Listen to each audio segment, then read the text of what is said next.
There is something about gold that stirs the human heart. Perhaps you have held a piece of gold jewellery, felt its surprising weight, noticed how it catches even the faintest light. This warm, lustrous metal has captivated our species for thousands of years, long before we had words to describe its beauty or systems to measure its worth. Tonight, we'll follow gold's remarkable journey through time, from its violent birth in dying stars to the quiet vaults where it rests today. We'll meet pharaohs and prospectors, emperors and miners, all of them drawn to this same eternal gleam. There's no need to follow every detail. Let the story wash over you like soft golden light. So settle in, let your breathing slow, and allow your mind to drift as we explore the sleepy history of gold. Somewhere in the vast darkness of space, long before our sun existed, long before the Earth was even a possibility, gold was being born. Not gently, not quietly, but in the most violent events the universe has ever known. To understand gold, we must begin at the beginning, and the beginning of gold lies among the stars. Most of the elements that make up our world were forged inside stars.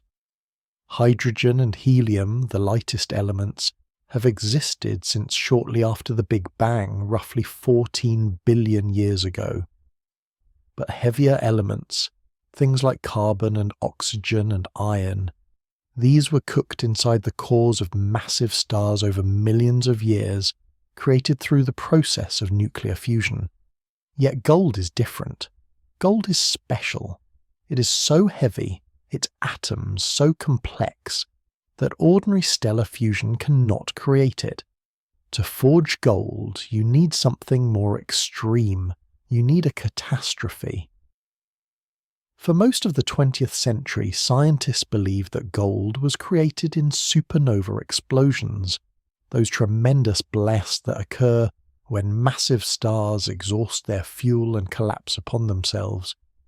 The energy released in a supernova is almost beyond comprehension. For a brief moment, a single dying star can outshine an entire galaxy of hundreds of billions of stars. In that fury of energy, heavy elements like gold were thought to be born, and supernovae do create some gold.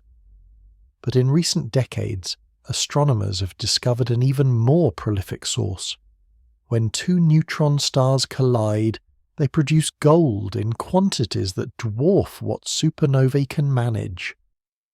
Neutron stars are the collapsed remnants of massive stars, objects so dense that a teaspoonful of their material would weigh billions of tons. When two of these impossibly dense objects spiral toward each other and finally merge, the collision releases a torrent of energy and matter. In those few violent seconds, enormous quantities of gold and other heavy elements are scattered into space. In 2017, astronomers detected gravitational waves from such a collision for the first time, a merger that occurred roughly 130 million light-years away. The observations confirmed what theorists had suspected. Neutron, star collisions are gold factories, each one producing perhaps 10 times the mass of our moon in pure gold. It is a strange and wonderful thought. The gold that humans have treasured throughout history, the gold in wedding rings and ancient coins and the circuits of smartphones, all of it was created in cosmic violence billions of years ago, scattered across the universe like seeds. But how did this stardust become part of our world? How did gold end up on Earth? The story involves another period of cosmic violence, though this one struck much closer to home. Roughly 4 billion years ago, during an era scientists call the Late Heavy Bombardment, the young Earth was pummeled by asteroids and comets. These objects, remnants from the formation of our solar system, contained gold and other heavy metals that had been floating through space since ancient stellar explosions. The gold that arrived on Earth during this bombardment sank toward the planet's core, drawn by gravity into the molten depths. Most of the Earth's gold remains there still, locked away in the core, forever out of reach. Scientists estimate that if all the gold in the Earth's core could somehow be extracted and spread across the surface, it would cover the entire planet in a layer roughly 4 meters deep. But not all the gold disappeared into the depths. A later wave of asteroid impacts, occurring after the Earth's surface had partially cooled, deposited gold in the planet's crust, where geological processes would eventually bring it close enough to the surface for humans to find. And find it we did, though not for a very long time. The Earth is roughly 4.5 billion years old. Modern humans have existed for perhaps 300,000 years.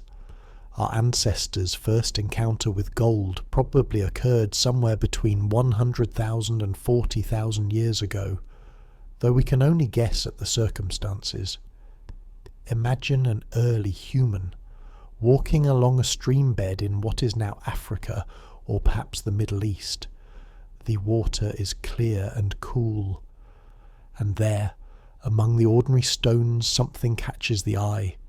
A small nugget, heavy for its size, gleaming with a colour unlike anything else in nature. Not the grey of flint, not the brown of clay, but something warm and bright, the colour of sunlight made solid. Gold is one of the few metals that occurs in its pure form in nature. While copper and iron and most other metals are typically found as ores, locked in chemical compounds that require smelting to extract, gold simply exists as gold. A nugget of gold found in a stream 40,000 years ago is chemically identical to the gold in a modern bank vault. This quality, the way gold remains itself, unchanged and unchanging, must have seemed magical to our ancestors. Gold had other remarkable properties that would have been obvious even to the earliest humans who encountered it. It didn't rust or tarnish like other metals. A piece of gold left in a riverbed or buried in the earth would emerge years or centuries later, still gleaming as brightly as the day it was found. In a world where everything decayed, where food spoiled and wood rotted and even stone eventually crumbled, gold endured. Gold was also soft, remarkably soft for a metal. It could be shaped without fire, hammered and bent and moulded using simple stone tools. This malleability made it one of the first metals that humans learned to work, long before we developed the technology to smelt copper or forge iron. And of course, gold was beautiful. Its warm yellow colour, its ability to catch and hold light, its satisfying weight in the hand, all of these qualities drew human attention and sparked human desire. We cannot know exactly what our distant ancestors thought when they first held gold, but we can guess that they felt something like wonder. The earliest gold artifacts that have survived to the present day come from a remarkable site in Bulgaria, near the modern city of Varna on the Black Sea coast. In 1972, excavators digging trenches for electrical cables stumbled upon an ancient cemetery. What they found would rewrite our understanding of prehistoric Europe. The Varna necropolis, as the site came to be known, contained nearly 300 graves dating to approximately 4,600 to 4,200 years before the Common Era. That makes these graves roughly 6,000 to 6,500 years old, older than the Egyptian pyramids by more than 1,000 years. Among these graves, archaeologists discovered more than 6 kilograms of gold artifacts, the oldest worked gold ever found anywhere in the world. There were gold rings and bracelets, gold beads and pendants. even a gold-covered scepter. One grave, belonging to a man who died in his 40s, contained more gold than had been found in the entire rest of the world from this period combined. The people who created these golden objects lived in a culture we know very little about. They left no written records, no monuments beyond their graves. But the gold they buried with their dead tells us something important.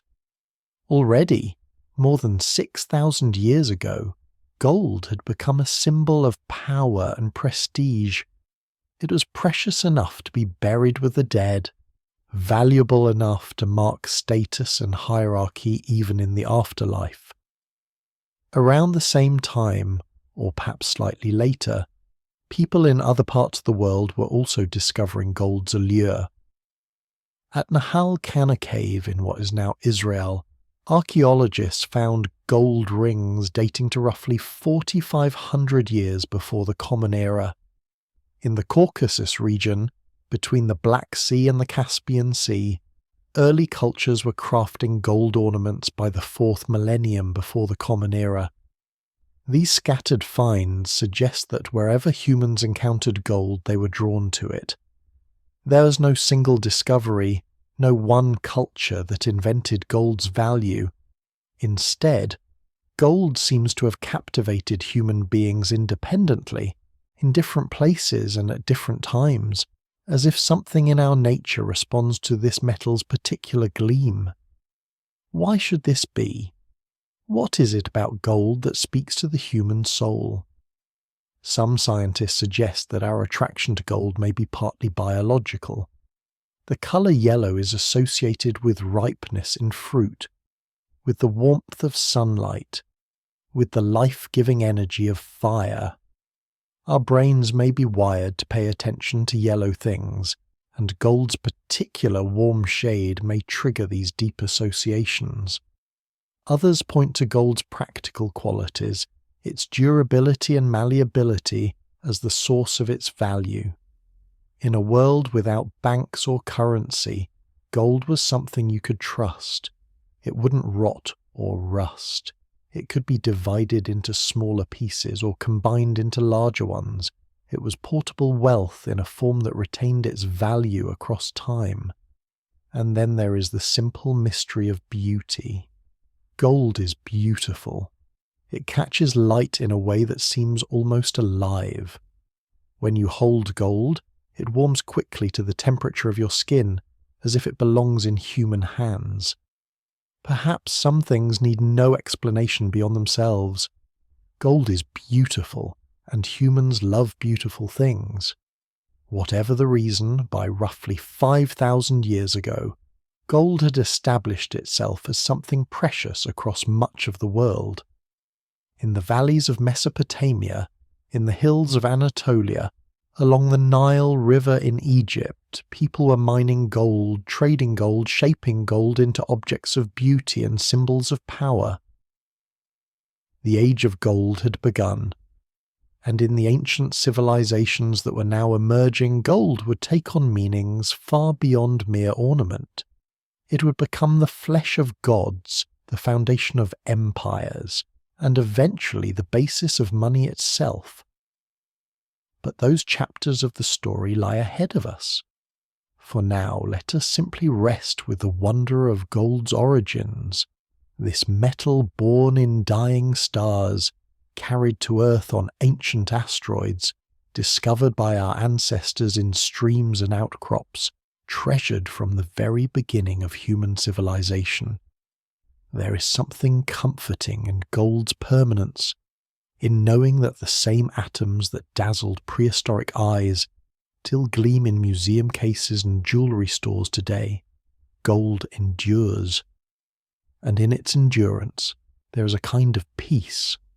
As gold's allure spread among early human communities, certain civilizations would embrace this metal with a passion that bordered on the sacred.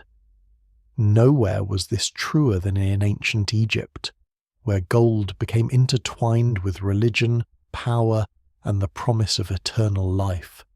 For more than 3,000 years, the Egyptians treasured gold above all other materials, and their relationship with this gleaming metal would shape the ancient world. The Egyptians had a significant advantage over many other ancient peoples. They controlled some of the richest gold deposits in the ancient world. To the south of Egypt lay Nubia, a region whose very name may derive from the ancient Egyptian word for gold, nub. The eastern desert stretching between the Nile and the Red Sea was also rich with gold-bearing quartz veins. From these sources, gold flowed into Egypt in quantities that astonished the ancient world. Mining gold in ancient Egypt was grueling work. In the eastern desert, miners carved tunnels into the rocky hillsides, following veins of gold-bearing quartz deep into the earth. The rock was hard and the conditions brutal. Workers laboured in cramped spaces, lit only by flickering oil lamps, chipping away at stone with copper and later bronze tools. The quartz was carried to the surface, crushed into powder, and washed to separate the precious gold from the worthless rock. Thousands of people worked in these mines over the centuries, many of them prisoners of war or convicted criminals. The Greek historian Diodorus Siculus, writing in the 1st century before the Common Era, described the Egyptian gold mines in harrowing terms. Yet despite the human cost, the mines produced gold in abundance, making Egypt the wealthiest kingdom in the ancient Near East. For the Egyptians, gold was far more than a source of wealth. It was a divine substance, literally the flesh of the gods. The sun god Ra, the most important deity in the Egyptian pantheon, was believed to have flesh made of pure gold. When Egyptians looked at gold gleaming in the sunlight, they saw a piece of the divine, a fragment of Ra's eternal body brought down to earth. This belief gave gold a sacred significance that went beyond mere value. Gold did not tarnish or corrode. It remained beautiful and unchanged across the years, immune to the decay that claimed everything else. To the Egyptians, this permanence made gold the perfect symbol of eternity, of the unchanging realm of the gods, of the afterlife that awaited the righteous dead. The connection between gold and the afterlife explains why the Egyptians lavished such incredible quantities of gold on their tombs. They believed that the dead needed provisions for their journey to the afterlife, and for their existence in the realm of Osiris. Gold, the flesh of the gods, would help ensure that the deceased was welcomed among the divine. The most famous example of Egyptian funerary gold is the burial mask of Tutankhamun, the young pharaoh who died around 1323 years before the Common Era. When the British archaeologist Howard Carter opened Tutankhamun's tomb in 1922, after years of searching in the Valley of the Kings, he found treasures beyond imagining. But nothing compared to the golden mask that covered the pharaoh's mummified face. The mask weighs approximately 11 kilograms of solid gold. It depicts Tutankhamun with the traditional Nemes headdress and the false beard of kingship, his eyes inlaid with quartz and obsidian, his eyebrows and eyeliner made of lapis lazuli. The craftsmanship is extraordinary, the work of master goldsmiths who lived more than 3,000 years ago.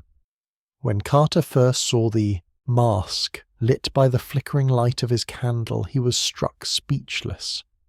The gold had not tarnished in the 33 centuries since it was placed over the young king's face. It gleamed as brightly as the day it was made, fulfilling its purpose of connecting the dead pharaoh to the eternal sun.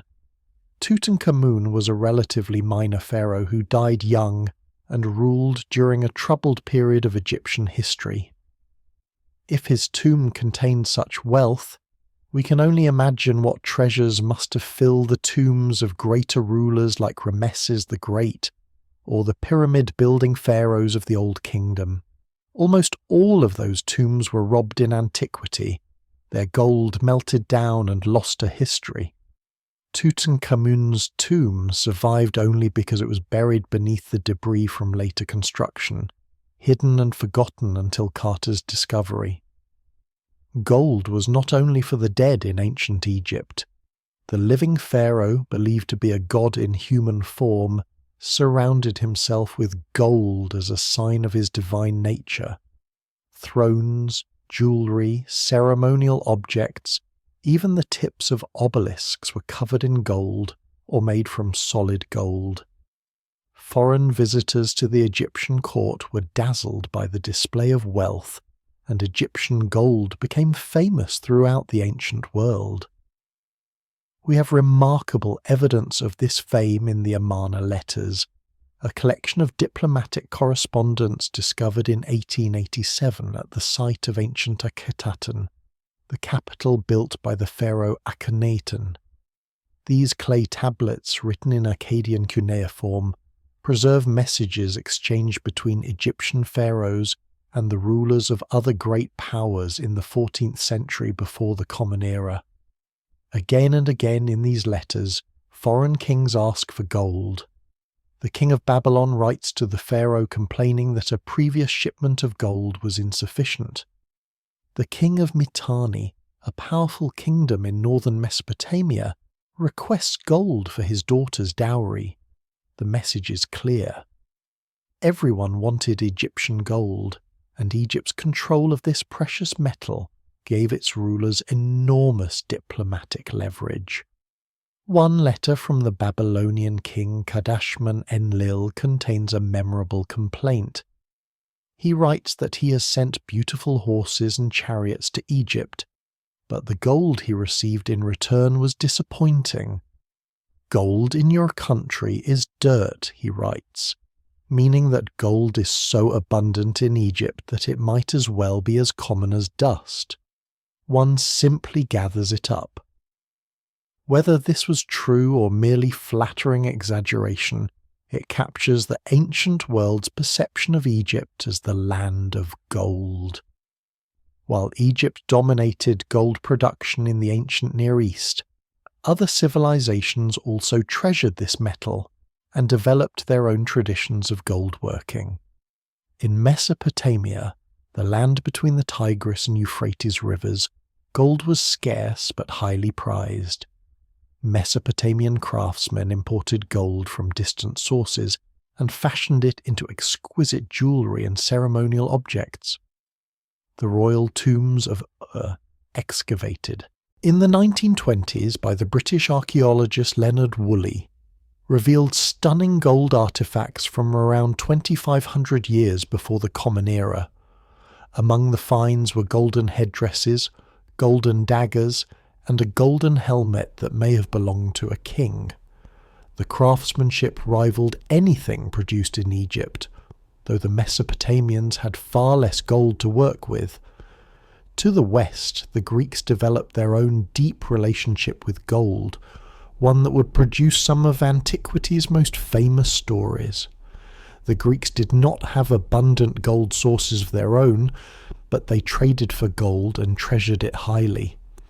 Greek mythology is filled with golden objects, from the golden fleece sought by Jason and the Argonauts to the golden apples of the Hesperides. Perhaps the most enduring Greek legend about gold concerns King Midas of Phrygia, a region in what is now central Turkey. According to the myth, Midas was granted a wish by the god Dionysus and asked that everything he touched be turned to gold. At first, Midas delighted in his new power, transforming roses and stones and furniture into gleaming gold. But when his food and wine turned to metal at his touch, and worse, when he accidentally transformed his beloved daughter into a golden statue, Midas realized the horror of his gift. The story of Midas is usually told as a warning against greed, and it certainly carries that message. But it also reveals something deeper about the Greek understanding of gold. Gold was desirable, yes, but it was not life.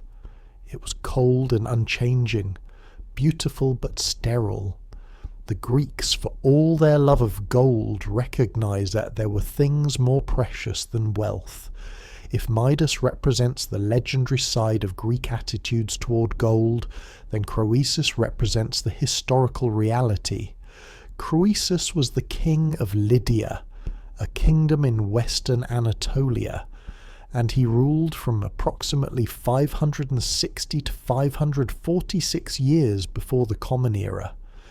His wealth was so legendary that his name became a proverb.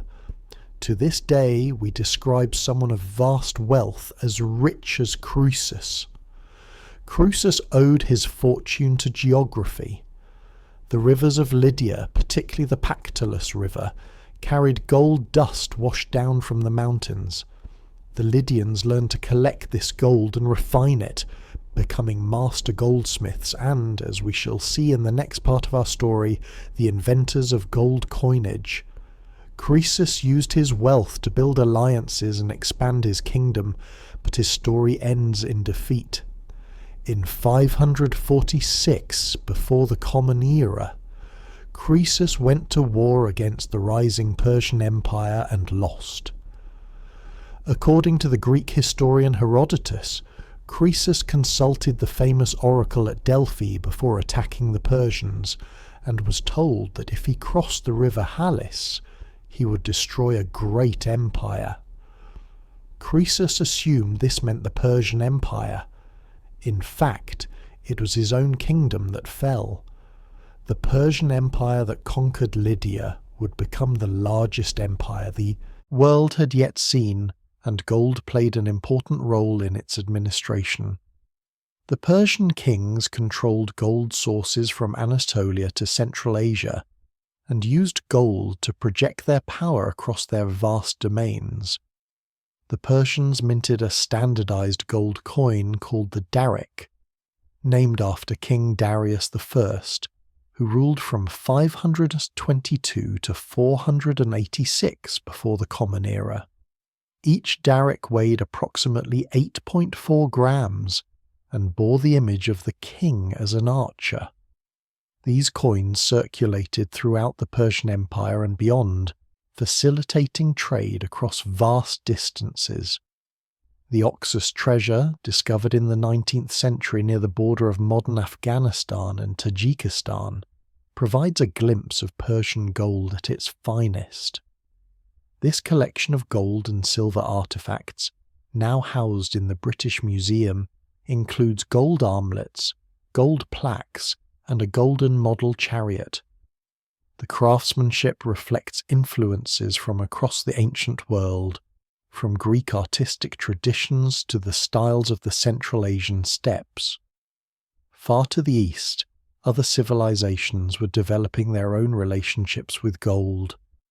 In ancient India, gold was associated with the gods and with spiritual purity. The Sanskrit word for gold, hiranya, appears frequently in the Vedas, the ancient religious texts of Hinduism. Gold was used to adorn temples and idols, to create jewellery for both the living and the dead, and to demonstrate royal power. India had its own sources of gold, though they were less abundant than Egypt's. Gold was panned from rivers in southern India and mined from deposits in the Deccan Plateau. India also imported gold through trade, becoming part of a commercial network that eventually stretched from the Mediterranean to Southeast Asia. In China, gold occupied a curious position. The Chinese certainly valued gold and crafted beautiful objects from it. But for most of Chinese history, gold was not used as currency. Instead, the Chinese relied on bronze coins, and later on silver. Gold remained primarily an ornamental metal, used for jewellery, decorative objects, and religious artifacts. This Chinese approach to gold reminds us that while gold has been valued across cultures, the nature of that valuation has varied. In Egypt, gold was divine. In Lydia and Persia, it became money. In China, it remained beautiful but secondary to other metals in economic life. Each culture found its own meaning in gold's gleam. As we look across the ancient world, from the Nile to the Indus, from Anatolia to China, we see gold weaving through human civilization like a golden thread. It adorned kings and accompanied the dead to their graves. It sealed treaties and provoked wars. It inspired myths and funded empires. And yet, for all its importance in the ancient world, gold had not yet reached its fullest potential. It was valued, yes, and traded, and hoarded, and stolen. But gold was still primarily a material for ornament and treasure, for crowns and jewellery and burial masks. In the kingdom of Lydia, where rivers ran with gold dust, someone was about to have a revolutionary idea. They would take pieces of gold, stamp them with official symbols, and create something new, something that would change the world. Gold was about to become money, and that transformation, quiet as it may seem, would prove to be one of the most significant developments in human history. The idea seems so simple now, so obvious, that we might forget what a revolutionary step it was. Someone, probably in the kingdom of Lydia during the 7th century before the Common Era, looked at a piece of gold and imagined something new. Not a bracelet or a crown or a burial ornament, but a standardized piece of metal stamped with an official mark that everyone would accept as payment. This was the birth of coinage, and it would transform gold from a treasure into something far more powerful. It would become the foundation of money itself. We met the Lydians briefly in the previous chapter, the people who made Croesus rich beyond measure. They lived in western Anatolia, in a fertile region blessed with rivers that carried gold dust down from the mountains. The Pactolus River was particularly famous for its gold, and according to Greek legend, this was because King Midas had washed away his golden touch in its waters, leaving gold in the riverbed forever after. The gold found in Lydian rivers was not pure. It was naturally alloyed with silver, creating a pale yellow metal the Greeks called electrum. This electrum was easier to find than pure gold, but it presented a problem for trade. Since the ratio of gold to silver varied from one nugget to another, it was difficult to know exactly how much any particular piece of electrum was worth. The Lydians solved this problem with remarkable ingenuity. Sometime around the middle of the 7th century before the Common Era, they began producing standardized lumps of electrum, each one stamped with an official symbol to guarantee its weight and composition. These were the world's first true coins. The earliest Lydian coins were small, bean-shaped lumps of electrum bearing the image of a roaring lion's head, the symbol of the Lydian kings. Each coin weighed a specific amount, and each was guaranteed by the authority of the state. When you received a Lydian coin, you didn't need to weigh it or test its purity. The royal stamp told you everything you needed to know. This innovation might seem modest, but its implications were profound. Before coinage, trade required either barter, the direct exchange of goods, or the use of weighed metal, which was cumbersome and required expertise to evaluate. With coins, trade became simpler. A farmer could sell his grain for coins and use those coins to buy pottery or tools or cloth. The coins themselves had no use except as money, but everyone agreed to accept them because everyone else accepted them. This is the magic of money, a shared belief that transforms stamped metal into universal purchasing power. Under King Croesus, who ruled from approximately 560 to 546 before the Common Era, the Lydians took another important step. They learned to separate gold from silver using a chemical process. allowing them to produce coins of pure gold and pure silver rather than the mixed electrum. The gold coins of Croesus, called staters, were the first coins in history made from refined gold. Each one weighed approximately 8 grams and bore the images of a lion and a bull facing each other, symbols of royal power. These Croesid staters, as they're sometimes called, circulated throughout the ancient Mediterranean world. They represented a new kind of wealth, portable and universally recognized. A merchant in Egypt or Greece or Mesopotamia could accept a Lydian gold stater with confidence, knowing its exact weight and purity. Why did gold prove to be such an ideal material for money? The answer lies in a set of properties that economists call the characteristics of sound money. Gold possessed all of them to a remarkable degree. First, gold is scarce. It cannot be created or manufactured. The supply of gold grows only slowly as new deposits are found and mined. This scarcity means that gold holds its value over time. Unlike wheat, which can be grown each season, or seashells, which can be gathered from the beach, gold is genuinely rare. Second, gold is durable. It does not rust, tarnish, or decay. A gold coin can be buried for centuries and emerge from the earth as bright as the day it was minted. This permanence makes gold an excellent store of value, something you can set aside for the future with confidence that it will still be valuable when you need it. Third, gold is divisible.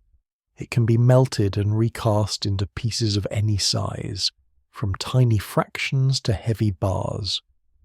This means that gold can be used for transactions of any scale, from buying a loaf of bread to purchasing a ship.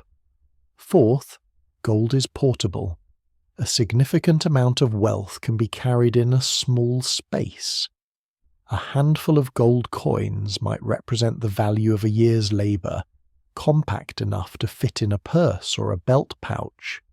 Fifth, gold is fungible, meaning that one piece of gold is essentially identical to any other piece of the same weight and purity. A gold coin from Athens and a gold coin from Persia, if they weigh the same, are interchangeable. And finally, gold is recognizable. Its distinctive colour and weight make it easy to identify, difficult to counterfeit, and impossible to confuse with other metals. These properties made gold an almost perfect monetary metal. Silver shared most of these characteristics, and would become equally important in ancient monetary systems. But gold, rarer and more precious, became the ultimate measure of wealth, the standard against which other values were measured. When the Persian Empire conquered Lydia in 546 before the Common Era, they inherited the Lydian monetary tradition and expanded upon it.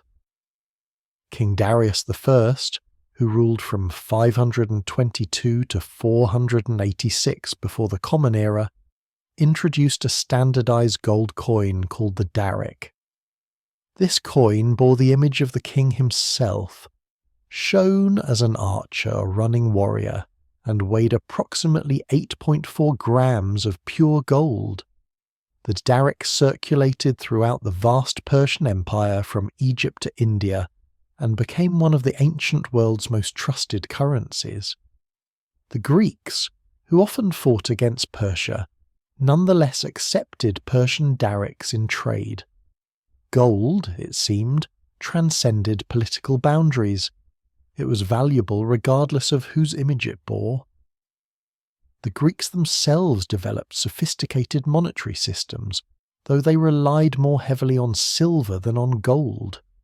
Athens, the wealthiest and most powerful Greek city-state, possessed silver mines at Laurium that provided abundant metal for coinage. The famous Athenian owl tetradrachms, silver coins bearing the image of the goddess Athena and her sacred owl became the dominant currency of the Eastern Mediterranean for centuries. Gold was rarer in the Greek world and was typically reserved for large transactions or stored as treasure. Greek cities did mint gold coins on occasion, particularly during times of emergency when they needed to finance wars, but for everyday commerce, silver was king in the Greek world. This would change as we move westward in time and space to the Italian peninsula and the rise of Rome. The Romans, who began as a small city-state and grew to rule the entire Mediterranean world, would develop their own relationship with gold, one that would shape monetary systems for centuries to come. In the early days of the Roman Republic, money was simple. The Romans used lumps of bronze as currency, valued by weight rather than by any official standard. This system, known as aes rude, meaning rough bronze, was cumbersome but functional for a small agricultural community. As Rome grew and its trade expanded, more sophisticated money became necessary. The Romans began minting bronze coins with standardized weights, and eventually they adopted silver coinage on the Greek model.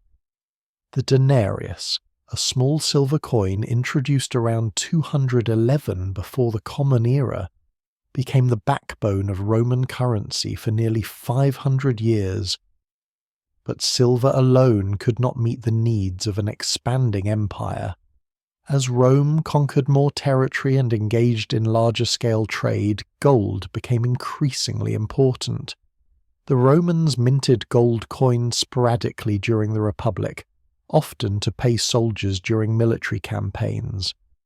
But it was under the emperors that Roman gold coinage reached its full development. The aureus was the standard Roman gold coin, introduced in its mature form by Julius Caesar in the 1st century, before the Common Era, and refined by his successor Augustus. Each aureus weighed approximately 8 grams of pure gold and was worth 25 silver denarii. This was a substantial sum, perhaps equivalent to a month's wages for a common labourer, making the aureus a coin for significant transactions rather than everyday purchases. Augustus, who ruled from 27 before the Common Era to 14 of the Common Era, reorganized Roman finances and established a stable monetary system that would endure for generations. He centralized coin production, ensuring consistent quality across the empire. A merchant in Britain or Syria could accept a Roman aureus with the same confidence as a merchant in Rome itself. The Romans needed enormous quantities of gold to maintain their monetary system, and they found it through conquest and mining. The conquest of Macedonia in 168 before the Common Era brought Greek gold reserves under Roman control. The subjugation of Egypt in 30 before the Common Era gave Rome access to the ancient gold sources of Nubia and the Eastern Desert. But the Romans also developed their own mining operations on a scale the ancient world had never seen. In Spain, which the Romans called Hispania, they extracted gold using techniques of remarkable sophistication. The most famous site was Las Medulas, in what is now northwestern Spain, where the Romans literally moved mountains to reach gold-bearing deposits. The technique they used is called ruina montium, meaning ruin of the mountains. Roman engineers constructed complex systems of tunnels and channels that allowed water to be released suddenly into mining shafts. The force of the water collapsed entire hillsides, washing away tons of earth and rock to expose gold-bearing gravel. The scale of this operation was staggering. The ancient workings at Las Medulas are still visible today, a landscape of red rock pillars and artificial chasms that testifies to Roman ambition and engineering prowess. Another major source of Roman gold was Dacia, a kingdom in what is now Romania. The Dacians had accumulated vast gold reserves from their own mines, and these treasures attracted Roman attention.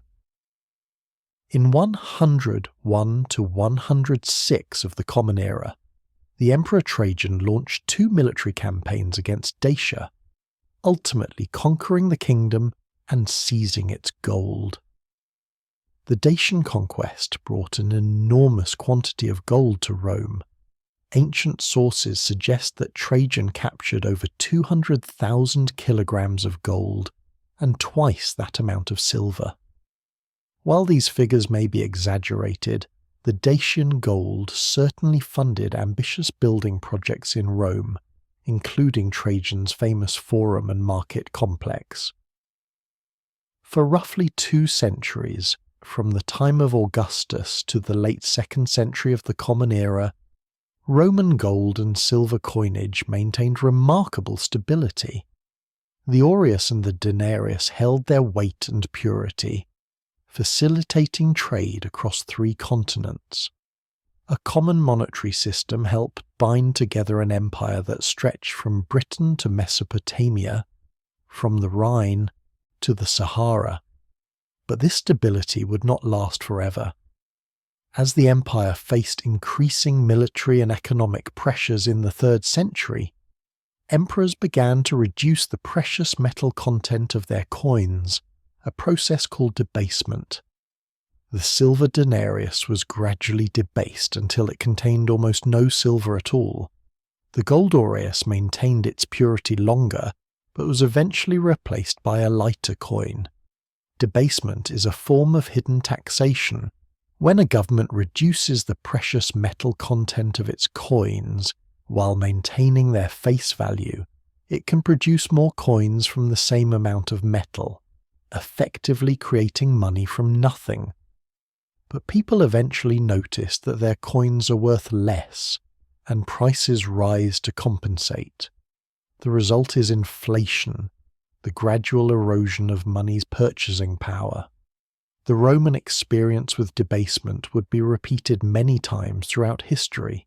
It remains a cautionary tale about the relationship between money and trust. Money works because people believe it has value. When that belief is undermined, whether through debasement or other means, the entire system can begin to unravel. Yet despite these later troubles, the Roman monetary system represented a remarkable achievement. For the first time in history, a single currency circulated across a vast territory, facilitating trade, enabling taxation, and connecting diverse peoples through the universal language of gold and silver. The golden ore of Rome have survived in surprising numbers, preserved in hoards buried during times of trouble and never recovered, or lost as single coins and found centuries later by farmers and treasure hunters. When you hold a Roman gold coin today, you hold something that once changed hands in the markets of Rome or the frontier posts of Britain, something that paid soldiers and purchased goods and symbolized the power of an empire that spanned the known world.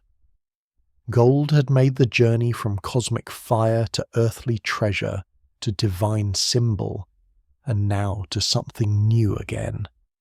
It had become money, the lubricant of commerce, the measure of value, the store of wealth. And though empires would rise and fall, though currencies would come and go, gold would remain at the heart of human economic life for millennia to come. As the Roman Empire slowly crumbled in the 5th century of the Common Era, the sophisticated monetary systems that had connected 3 continents began to fragment. In Western Europe, trade declined, cities shrank, and the complex economy that had required gold coinage gave way to something simpler. The medieval world was dawning, and for many centuries gold would become a rare and precious thing in the lands that had once been Rome. The transformation was gradual rather than sudden. Roman coins continued to circulate for generations after the last emperor fell, passed from hand to hand until they were too worn to use. But new gold coins were rarely minted in the successor kingdoms that arose in the West. The mines that had fed Roman mints were exhausted or abandoned. Trade with gold-producing regions dwindled. For ordinary people in early medieval Europe, gold became something seen only in church treasures and royal crowns, not in the marketplace. In its place, silver became the dominant monetary metal of medieval Europe.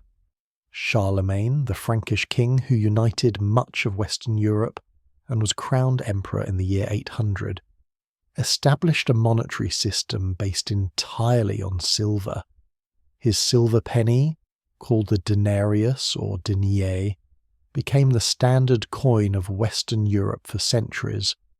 The system Charlemagne created, with 12 pennies to a shilling and 20 shillings to a pound, would survive in various forms until remarkably recent times. Britain used a version of this system until 1971. Silver was more abundant in Europe than gold, making it practical for everyday transactions. Mines in Germany, Bohemia, and elsewhere provided steady supplies of silver, while gold remained scarce. For roughly 400 years, from the time of Charlemagne to the 13th century, Western Europe operated primarily on a silver standard. But gold never disappeared entirely. It remained the metal of kings and churches, of treasuries and sacred vessels. The Byzantine Empire, the eastern continuation of Rome that survived for another 1,000 years, maintained gold coinage throughout the medieval period. The Byzantine solidus, later called the numisma, was one of the most stable currencies in history, maintaining its weight and purity for roughly 7 centuries. Merchants across the Mediterranean and beyond trusted Byzantine gold implicitly. Far more significant for the history of gold, however, was the rise of Islamic civilization. In the 7th century of the Common Era, a new religion emerged from the Arabian Peninsula and spread with remarkable speed across the Middle East, North Africa, and beyond. Within a century of the Prophet Muhammad's death in 632, his followers had created an empire stretching from Spain to Central Asia.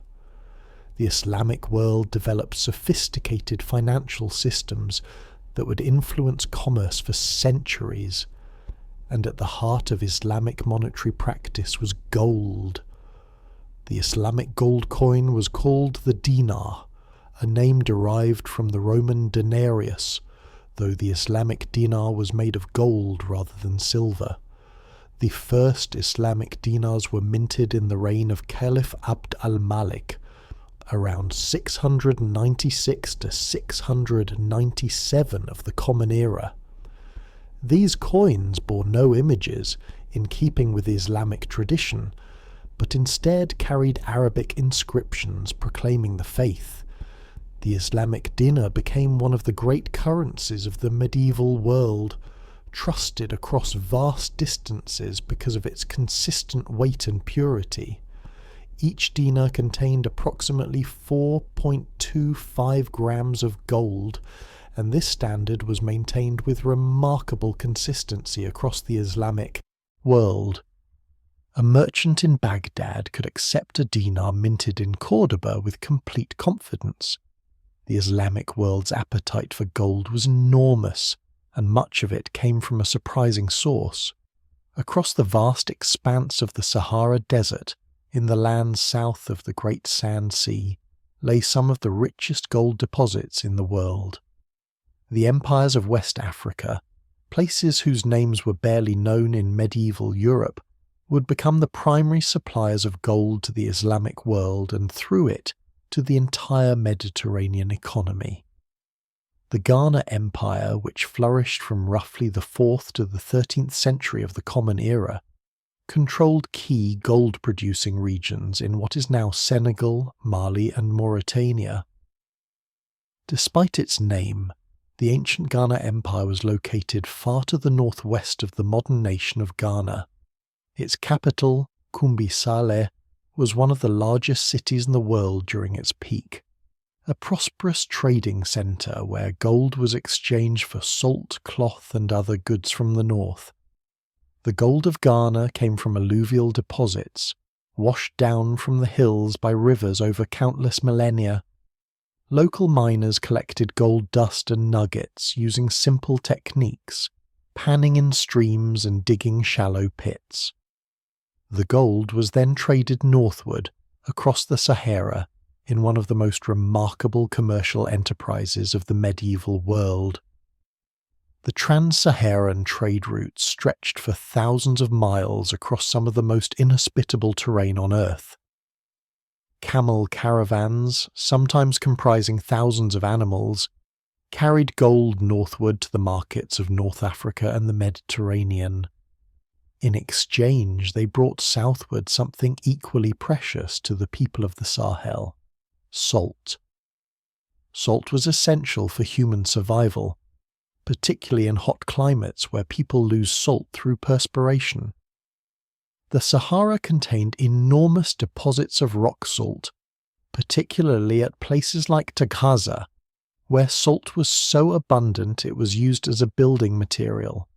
This salt was worth its weight in gold in the markets of West Africa, literally. Contemporary accounts describe salt and gold being exchanged weight for weight, a remarkable testament to salt's value in the region. The Ghana Empire eventually declined, weakened by drought, invasion, and the exhaustion of some gold deposits. But it was succeeded by an even greater power, the Mali Empire, which dominated West Africa from the 13th to the 15th century. And it was a ruler of Mali who would become, by some estimates, the wealthiest person who ever lived. Mansa Musa ruled the Mali Empire from approximately 1312 to 1337 of the Common Era. His title, Mansa, meant king or emperor, and his empire was vast, encompassing much of West Africa's gold-producing region.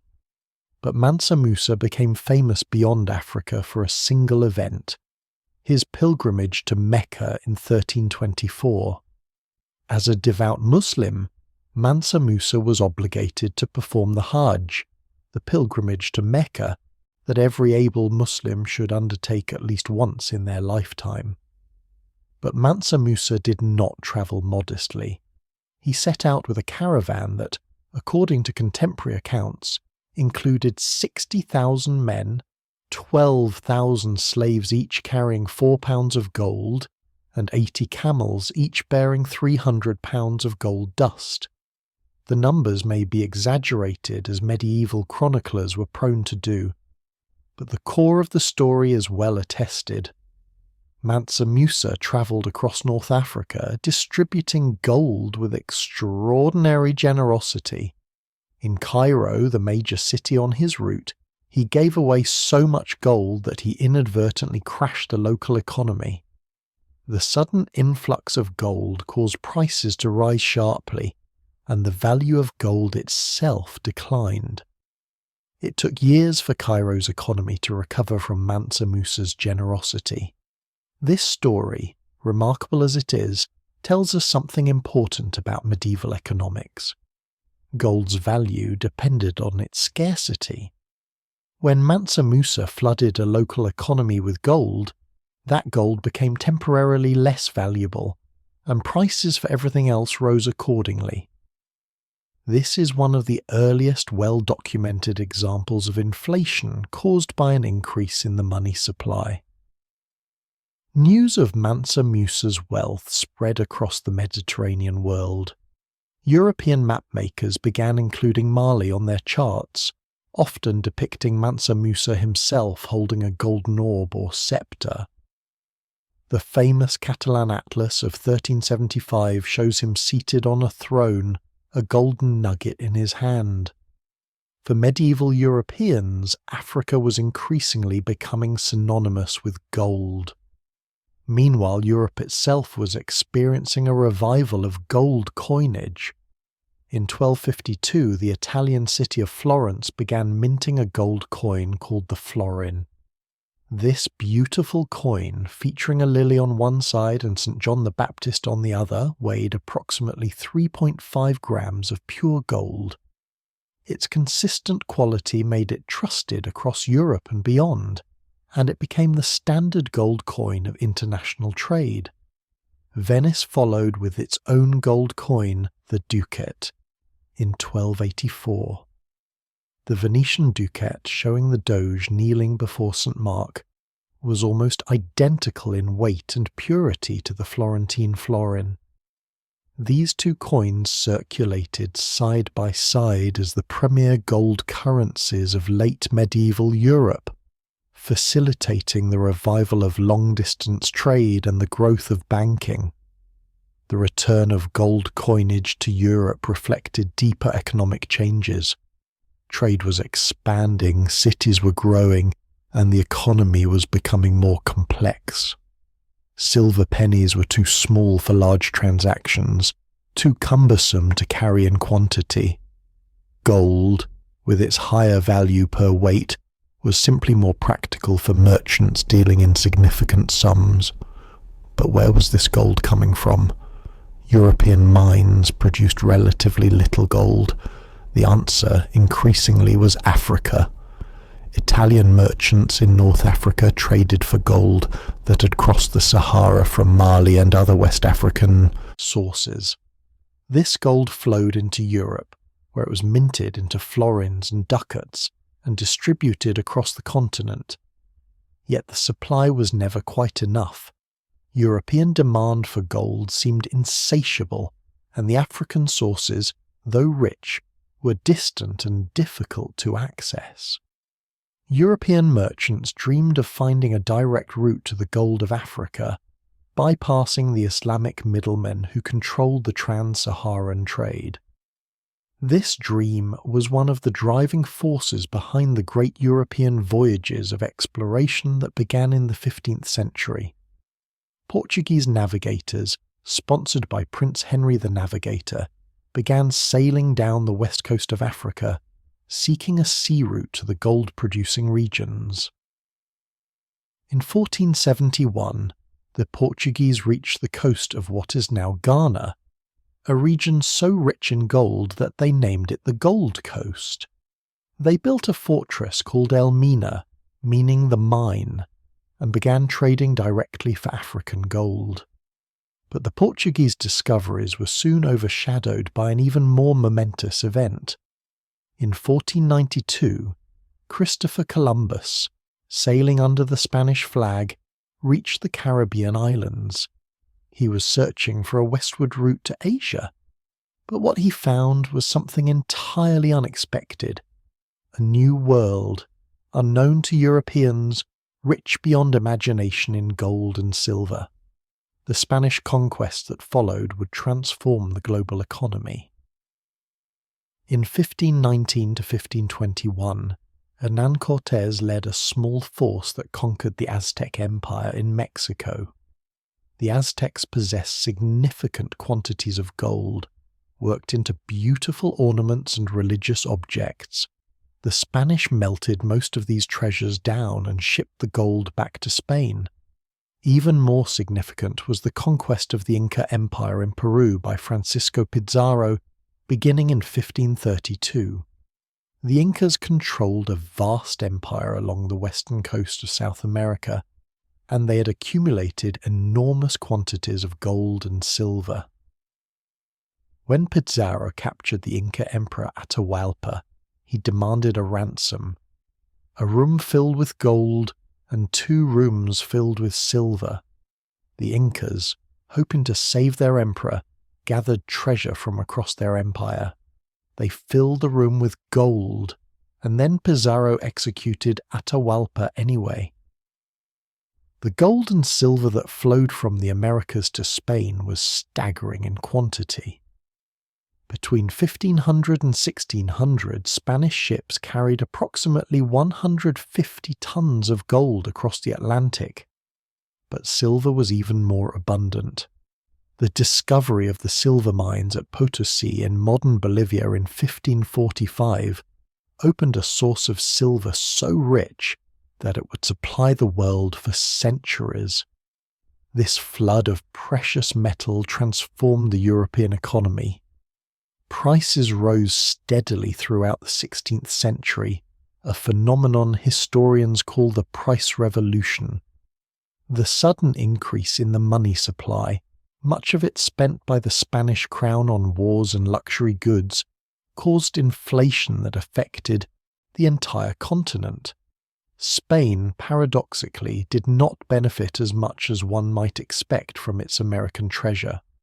Much of the gold and silver passed through Spanish hands to pay foreign creditors and to purchase goods that Spain could not produce itself. Other European nations, particularly England and the Netherlands, ultimately benefited more from the new commercial opportunities that American silver created. The conquest of the Americas was, of course, a catastrophe for the indigenous peoples who had lived there for thousands of years.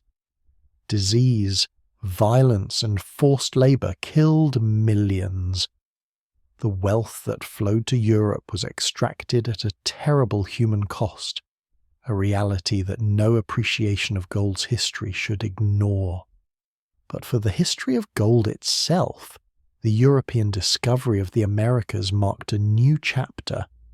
The world's gold supply had expanded dramatically. New sources, new trade routes, new powers were emerging. The medieval world, with its scarcity of gold and its reliance on trans-Saharan trade, was giving way to something new. The modern age of gold was about to begin. The centuries that followed the Spanish conquest of the Americas saw gold continue to flow from mines and rivers around the world.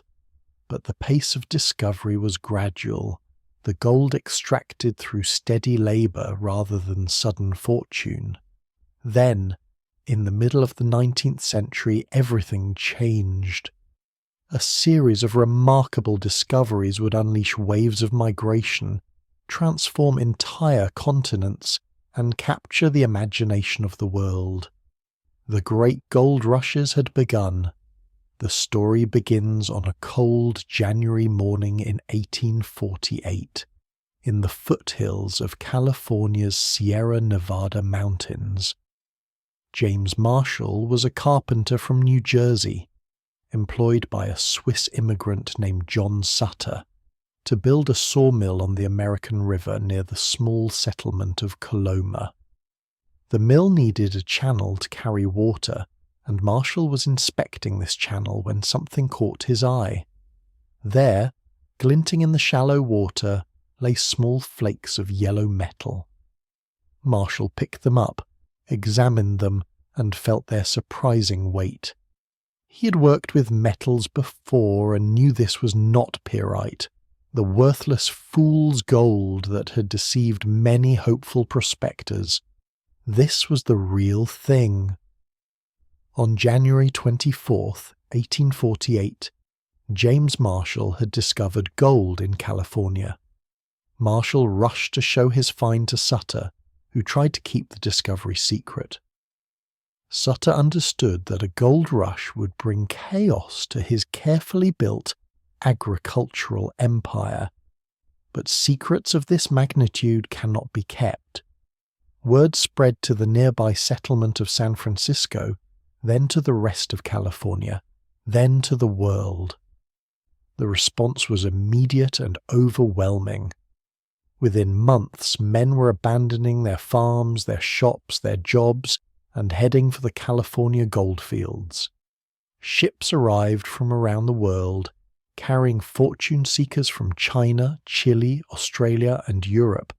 The migration was extraordinary in its speed and scale. In 1848, California had a non-indigenous population of perhaps 14,000. By the end of 1849, that number had swelled to nearly 100,000. Those who arrived in 1849 became known as the 49ers, a name that has endured in American culture. The San Francisco football team still carries this name, a distant echo of those gold-seeking migrants who poured into California more than 170 years ago. The journey to California was arduous no matter which route you chose. From the eastern United States you could sail around Cape Horn at the southern tip of South America, a voyage of roughly 18,000 miles that took 5 to 8 months. Alternatively, you could sail to Panama, cross the disease-ridden isthmus on foot or by mule, and catch another ship on the Pacific side. Or you could travel overland, crossing the Great Plains and the Rocky Mountains in wagon trains, a journey that took 4 to 6 months and claimed many lives. Despite these obstacles, they came by the hundreds of thousands. Historians estimate that roughly 300,000 people migrated to California during the gold rush years, from 1848 to 1855. They came from every corner of the world and every walk of life. There were farmers and lawyers, sailors and shopkeepers, free black Americans and enslaved people brought by their owners, Chinese laborers and Mexican miners experienced in working silver deposits. The mining camps that sprang up in the Sierra Nevada foothills had names that captured the rough optimism of the era: Rough and Ready, Hangtown, Placerville, Angel's Camp, Poker Flat. These were chaotic places, thrown together almost overnight, lacking law and order and the basic amenities of civilization. Men lived in tents or rough wooden shacks, worked from dawn to dusk, and dreamed of striking it rich. The early miners used simple techniques to extract gold. Placer mining, as it was called, involved washing gold-bearing gravel in pans or wooden cradles, using water to separate the heavy gold from lighter sand and soil. A skilled miner could process many pans of gravel in a day, and in the early years, when gold was abundant, this method could yield significant returns. Some miners did strike it rich. Stories circulated of men who found nuggets worth thousands of dollars, who arrived penniless and left wealthy beyond their dreams. These stories were true often enough to keep hope alive, but for most miners the reality was harder. The easy gold was quickly exhausted, claimed by those who arrived first. Later arrivals found themselves working marginal deposits, earning just enough to survive, or not even that. The gold rush transformed California with astonishing speed. San Francisco, a sleepy settlement of a few hundred people in early 1848, became a booming city of tens of thousands within 2 years. Ships arriving in the harbour were sometimes abandoned by their crews, who rushed off to the goldfields, leaving the vessels to rot in the bay. Some of these abandoned ships were dragged ashore and converted into buildings, hotels, and warehouses. California's sudden population boom accelerated its path to statehood. In 1850, just 2 years after Marshall's discovery, California was admitted to the Union as the 31st state. The gold that flowed from its mountains helped finance the growth of the American economy and contributed to the tensions between North and South that would erupt in civil war a decade later. The California gold rush also had darker dimensions. Native American peoples who had lived in California for thousands of years were devastated by the newcomers.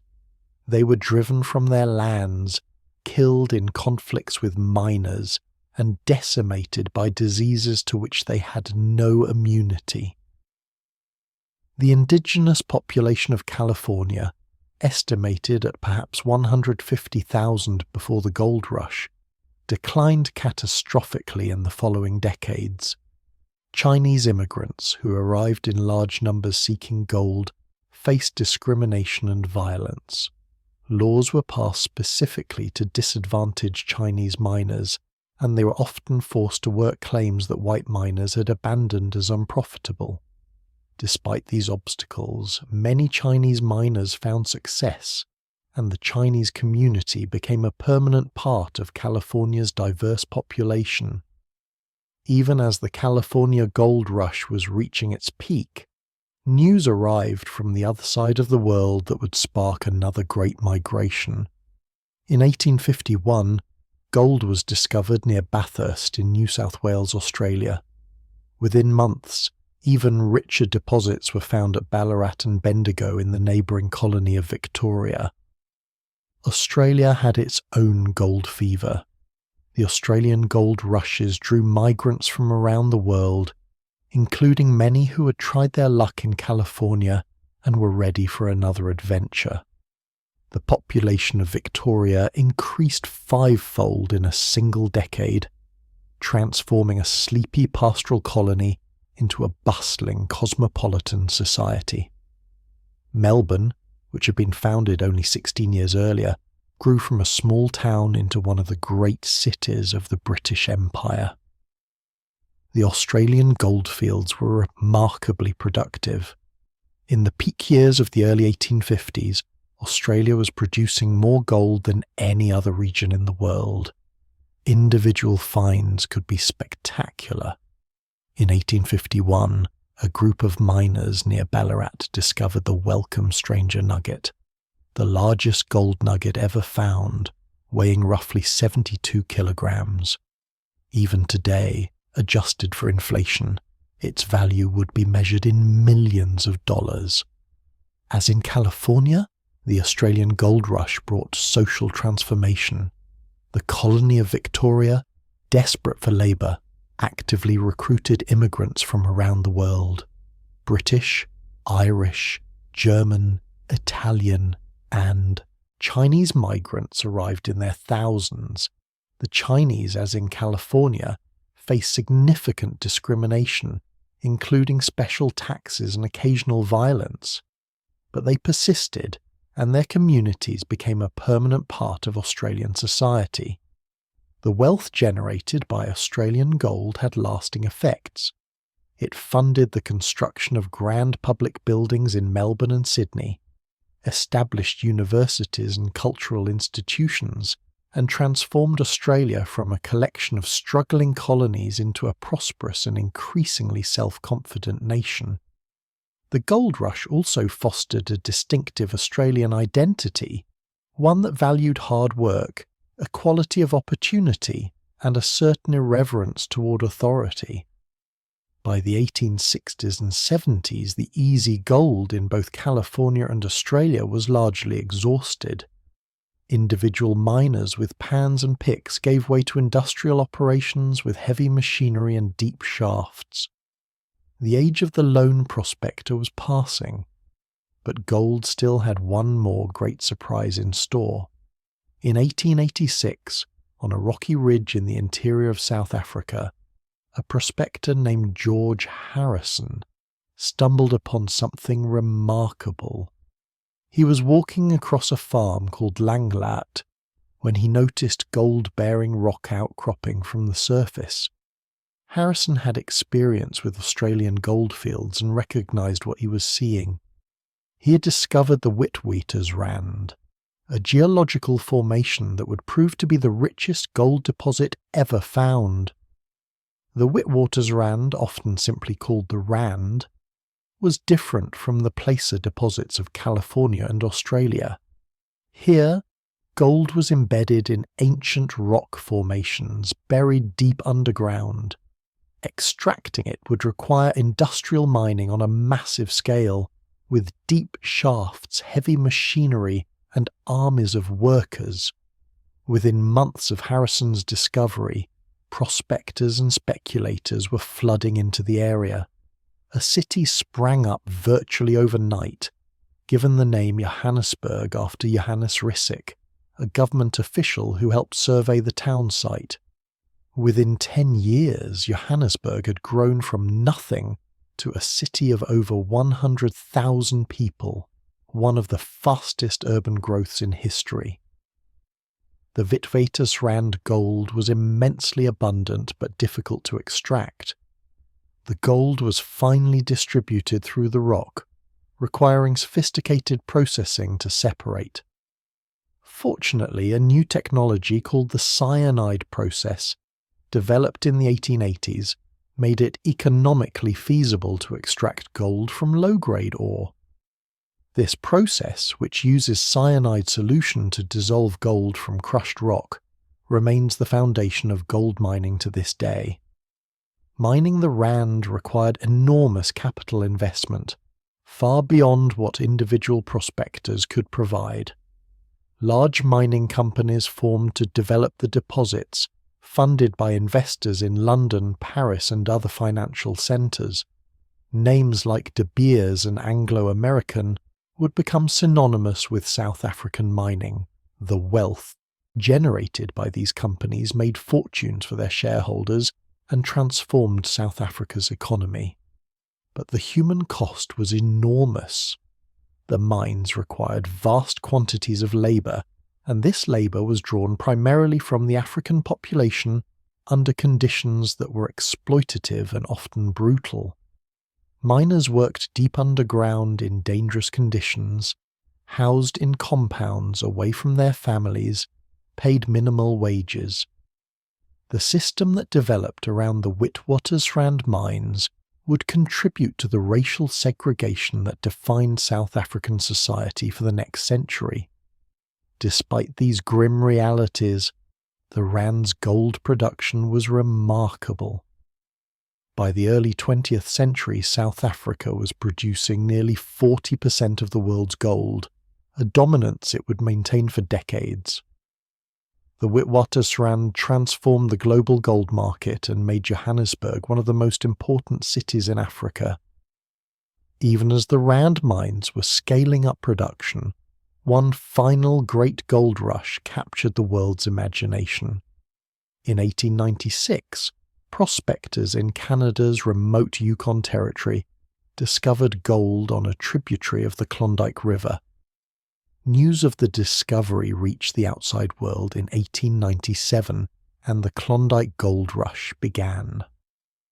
The Klondike was perhaps the most dramatic and romantic of all the gold rushes, in part because of its sheer inaccessibility.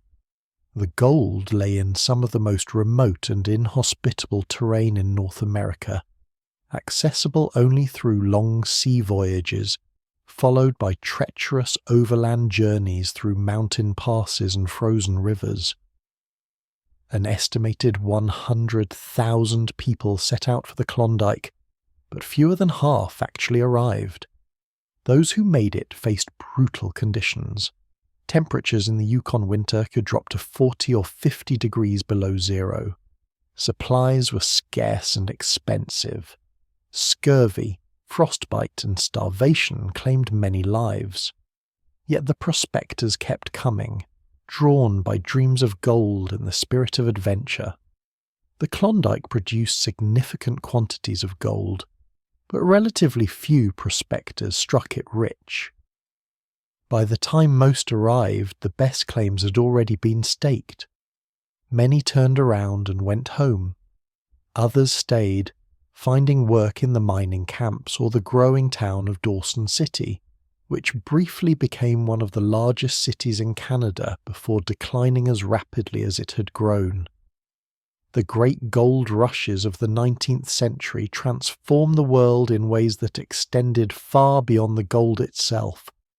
They accelerated the settlement of California and Australia, established South Africa as an industrial power, and opened Canada's far north to development.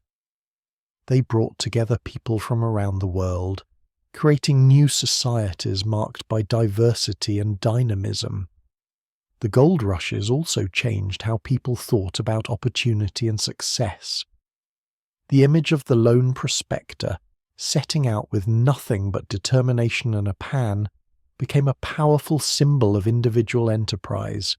This image was largely mythical. Most prospectors failed, and the real fortunes were made by those who sold supplies to miners or invested in mining companies, but the myth persisted, becoming part of the cultural fabric of the nation shaped by gold. By the end of the 19th century, the age of individual gold prospecting was essentially over. Gold mining had become an industrial enterprise, dominated by large corporations with access to capital and technology. The romance of the gold rush gave way to the realities of modern business, but the gold itself remained. The millions of ounces extracted from California, Australia, South Africa, and the Klondike flowed into the vaults of banks and treasuries, backing the currencies of nations and facilitating international trade. This golden foundation would support a new kind of monetary system, one that promised stability and predictability in an increasingly interconnected world. The era of the gold standard was about to reach its peak. As gold flowed from the mines of California and Australia and South Africa, filling the vaults of banks and treasuries around the world, a remarkable idea took hold among the leading nations. What if currencies could be tied directly to gold? Their values fixed and predictable, their exchange rates stable. This idea, which had been developing for centuries, would reach its fullest expression in the decades before the First World War. The classical gold standard, as historians would later call it, represented humanity's most ambitious attempt to build a monetary system on gold's eternal foundation. The story of the gold standard begins in Britain, the small island nation that had become by the 19th century the world's dominant economic power. Britain's relationship with gold stretched back centuries, but it was in the early 1800s that the connection became formalized and complete. For much of the 18th century, Britain had operated on a mixed monetary system, with both gold and silver coins circulating as legal tender. But gold gradually became dominant in practice. Silver coins were often in short supply or worn down below their nominal weight, while gold guineas remained trusted and reliable. By the late 18th century, gold had become Britain's de facto monetary standard. The Napoleonic Wars, which consumed Europe from 1793 to 1815, disrupted this system.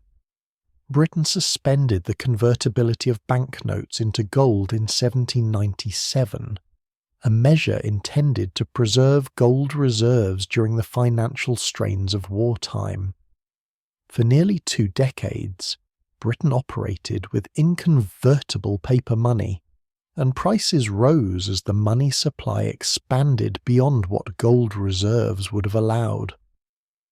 When peace finally came, Britain faced a choice. Should it return to gold convertibility, and if so, at what rate? After considerable debate, Parliament decided to restore the pre-war gold standard, with the pound, convertible to gold at the same rate that had prevailed before the suspension. This decision, implemented through the Resumption Act of 1819, brought deflation and economic hardship in the short term, but established Britain firmly on the gold standard. In 1821, full convertibility was restored. Anyone holding Bank of England notes could exchange them for gold sovereigns at a fixed rate. Each sovereign contained approximately 7.32 grams of pure gold, and the pound sterling was defined as this specific quantity of the precious metal. This was not merely a policy choice that could be easily reversed. It was, in effect, a promise that the British government was making to everyone who held pounds. The Bank Charter Act of 1844 strengthened the system further. It divided the Bank of England into 2 departments, one for issuing banknotes and one for ordinary banking operations. The note-issuing department was required to back its notes with gold reserves, ensuring that the money supply could not expand beyond the gold available to support it.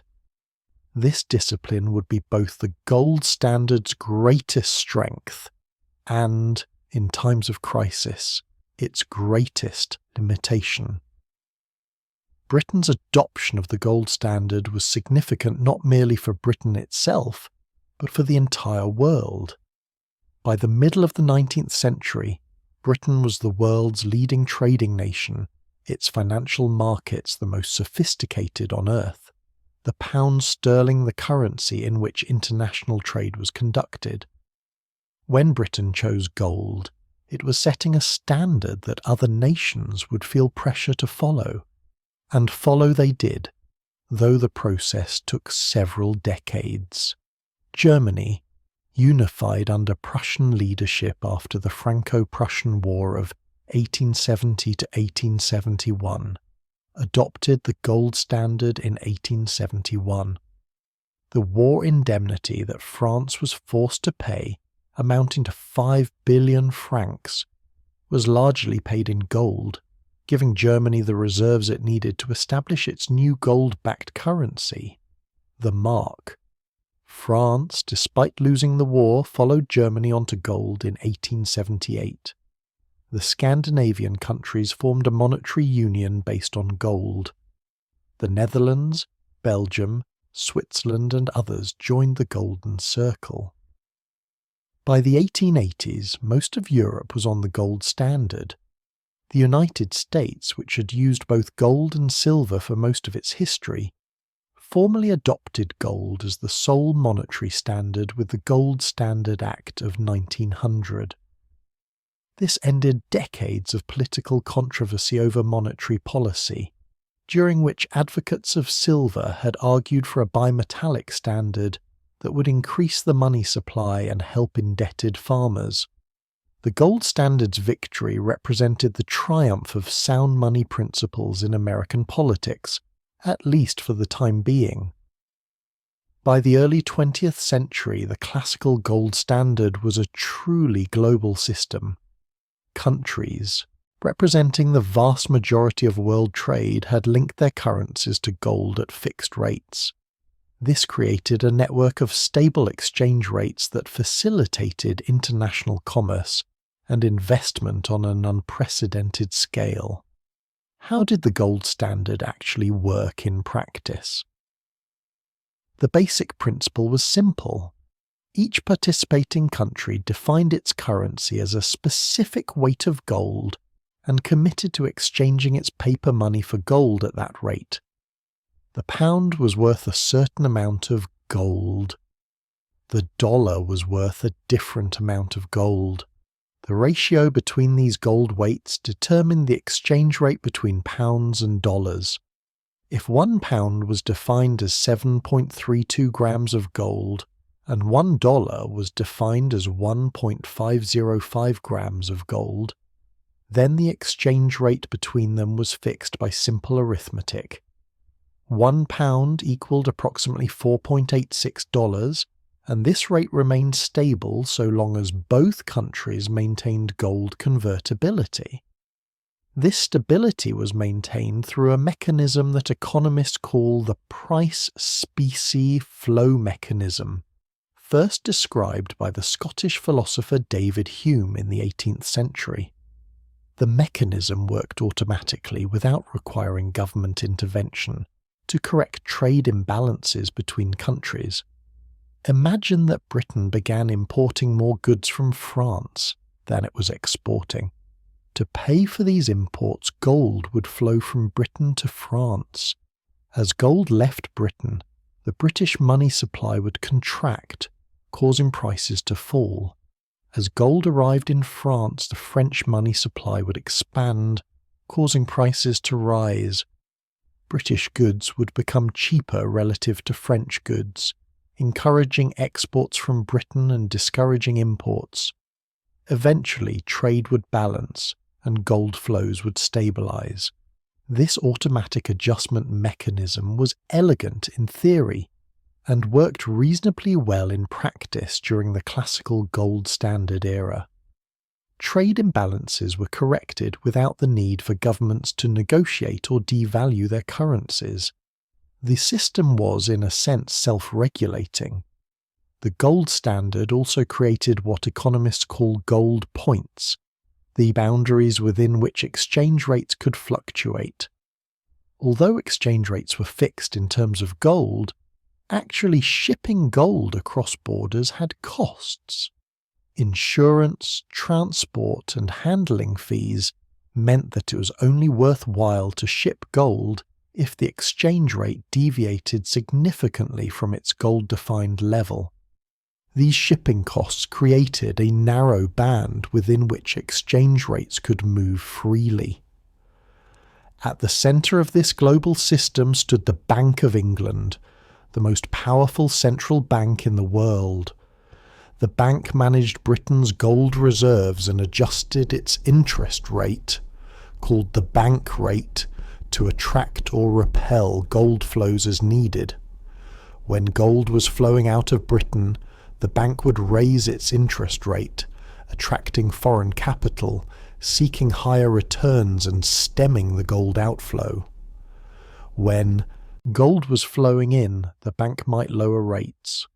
Other central banks watched the Bank of England closely and often adjusted their own rates in response. This coordination, though informal and not always smooth, helped maintain the stability of the international system. The Bank of England was, in effect, the conductor of a global monetary orchestra.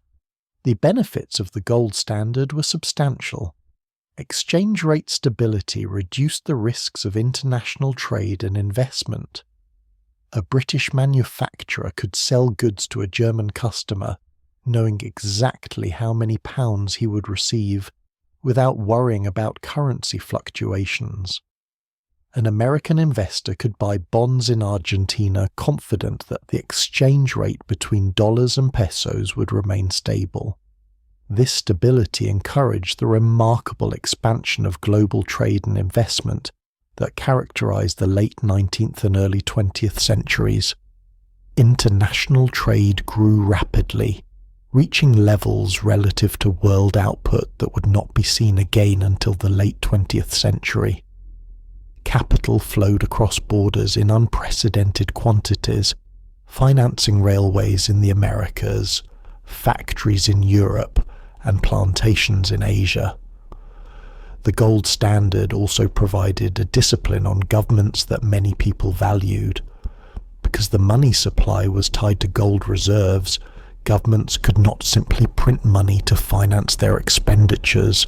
This constraint limited inflation and gave savers confidence that their money would retain its value over time. For those who remembered the inflations and financial chaos of earlier eras, the gold standard's discipline was deeply reassuring. But the gold standard had significant limitations as well. The very discipline that prevented inflation also made it difficult for governments to respond to economic downturns. When recession struck, the gold standard prevented the kind of monetary expansion that might have softened the blow. Economies on the gold standard experienced sharp business cycles with painful deflations during downturns. The gold standard also transmitted financial crises across borders with alarming speed. If one country experienced a banking panic and saw gold flowing out, it would raise interest rates to stop the outflow. These higher rates would attract gold from other countries, potentially triggering crises there as well. The international system was interconnected, which was wonderful when times were good, but dangerous when they were not. Furthermore, the gold standard's functioning depended on the willingness of countries to accept painful adjustments when trade imbalances emerged. In theory, a country losing gold was supposed to allow its money supply to contract and its prices to fall. In practice, this deflation was economically and politically painful. Workers faced unemployment and falling wages. Debtors found it harder to repay their loans. The automatic adjustment mechanism worked, but it worked through suffering. Despite these limitations, the classical gold standard endured for more than 4 decades and presided over an era of remarkable economic growth and integration. Many contemporaries believed that the gold standard had brought permanent monetary stability to the world. They were wrong. In August 1914, the great powers of Europe went to war. The First World War, as it came to be called, would destroy the old European order and, along with it, the classical gold standard. The war required spending on a scale that no gold-backed currency could support. Governments needed to finance armies of millions, fleets of warships, and mountains of ammunition. The gold reserves that had seemed adequate for peacetime commerce were hopelessly insufficient for total war. One by one, the belligerent nations suspended gold convertibility.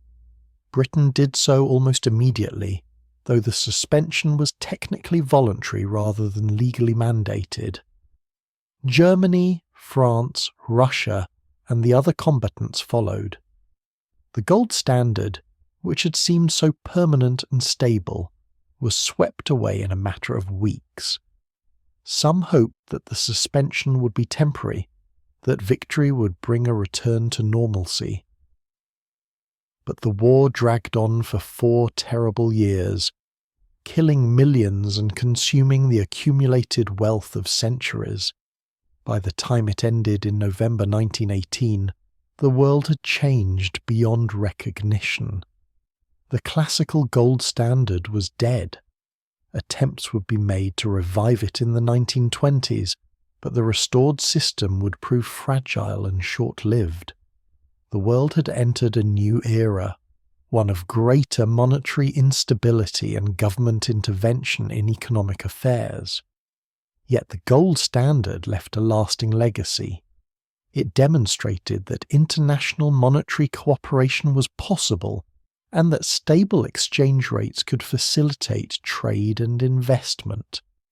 It also revealed the tensions inherent in any fixed exchange rate system, tensions between domestic economic needs and international monetary commitments.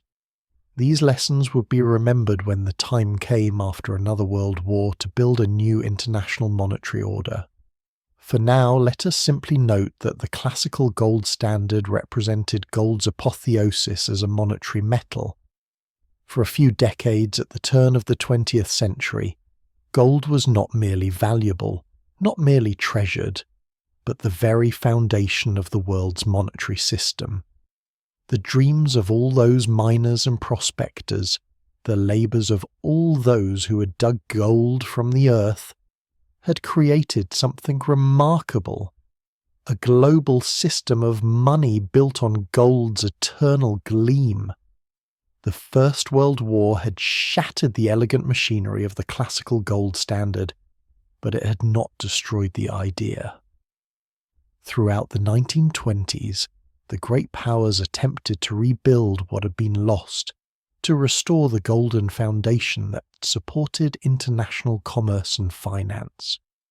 These efforts would ultimately fail, swept away by the greatest economic catastrophe in modern history.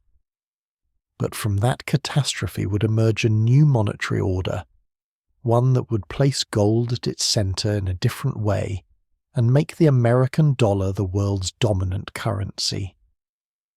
When the guns fell silent in November 1918, the world that emerged was barely recognizable. Empires had collapsed, millions lay dead, economies were in ruins. The currencies that had seemed so stable before the war had been debased by wartime inflation, their gold backing a distant memory. Yet many believed that a return to gold was both possible and necessary. Britain, in particular, was determined to restore the gold standard. The pound sterling had been the world's premier currency before the war, and British leaders believed that restoring gold convertibility was essential to maintaining Britain's financial prestige. The question was not whether to return to gold, but at what rate. The pre-war exchange rate had been approximately $4.86 to the pound. Restoring this rate would require significant deflation in Britain, since British prices had risen substantially during the war. Many economists argued that a lower exchange rate would be more realistic, avoiding the painful adjustment that a return to pre-war parity would require. But prestige trumped economics. In April 1925, Winston Churchill, then Chancellor of the Exchequer, announced that Britain would return to the gold standard at the pre-war rate. The decision was motivated by a desire to restore London's position as the world's financial centre and by a belief that the discipline of gold would benefit the British economy. The economist John Maynard Keynes was scathing in his criticism.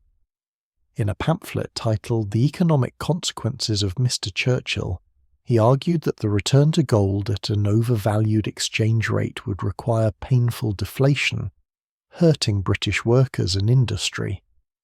Events would prove Keynes largely right. British exports became less competitive, unemployment remained stubbornly high, and the coal industry in particular suffered grievously. Other countries also returned to gold during the 1920s, though often at devalued rates that better reflected post-war realities. France returned to gold in 1928 at a rate that significantly undervalued the franc, making French exports more competitive and attracting gold to French vaults. Germany, its economy devastated by hyperinflation in 1923, established a new currency, the Reichsmark, backed by gold. By the late 1920s, something resembling the pre-war gold standard had been reconstructed, but the new system was more fragile than the old.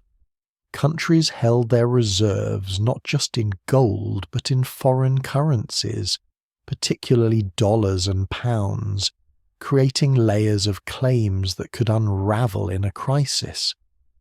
The automatic adjustment mechanisms that had worked tolerably before the war functioned less smoothly in the changed post-war environment. And then came the crash. In October 1929, the American stock market collapsed, beginning a downward spiral that would become the Great Depression. Stock prices fell by roughly 90% from their peak. Banks failed by the thousands. Unemployment in the United States reached nearly 25%.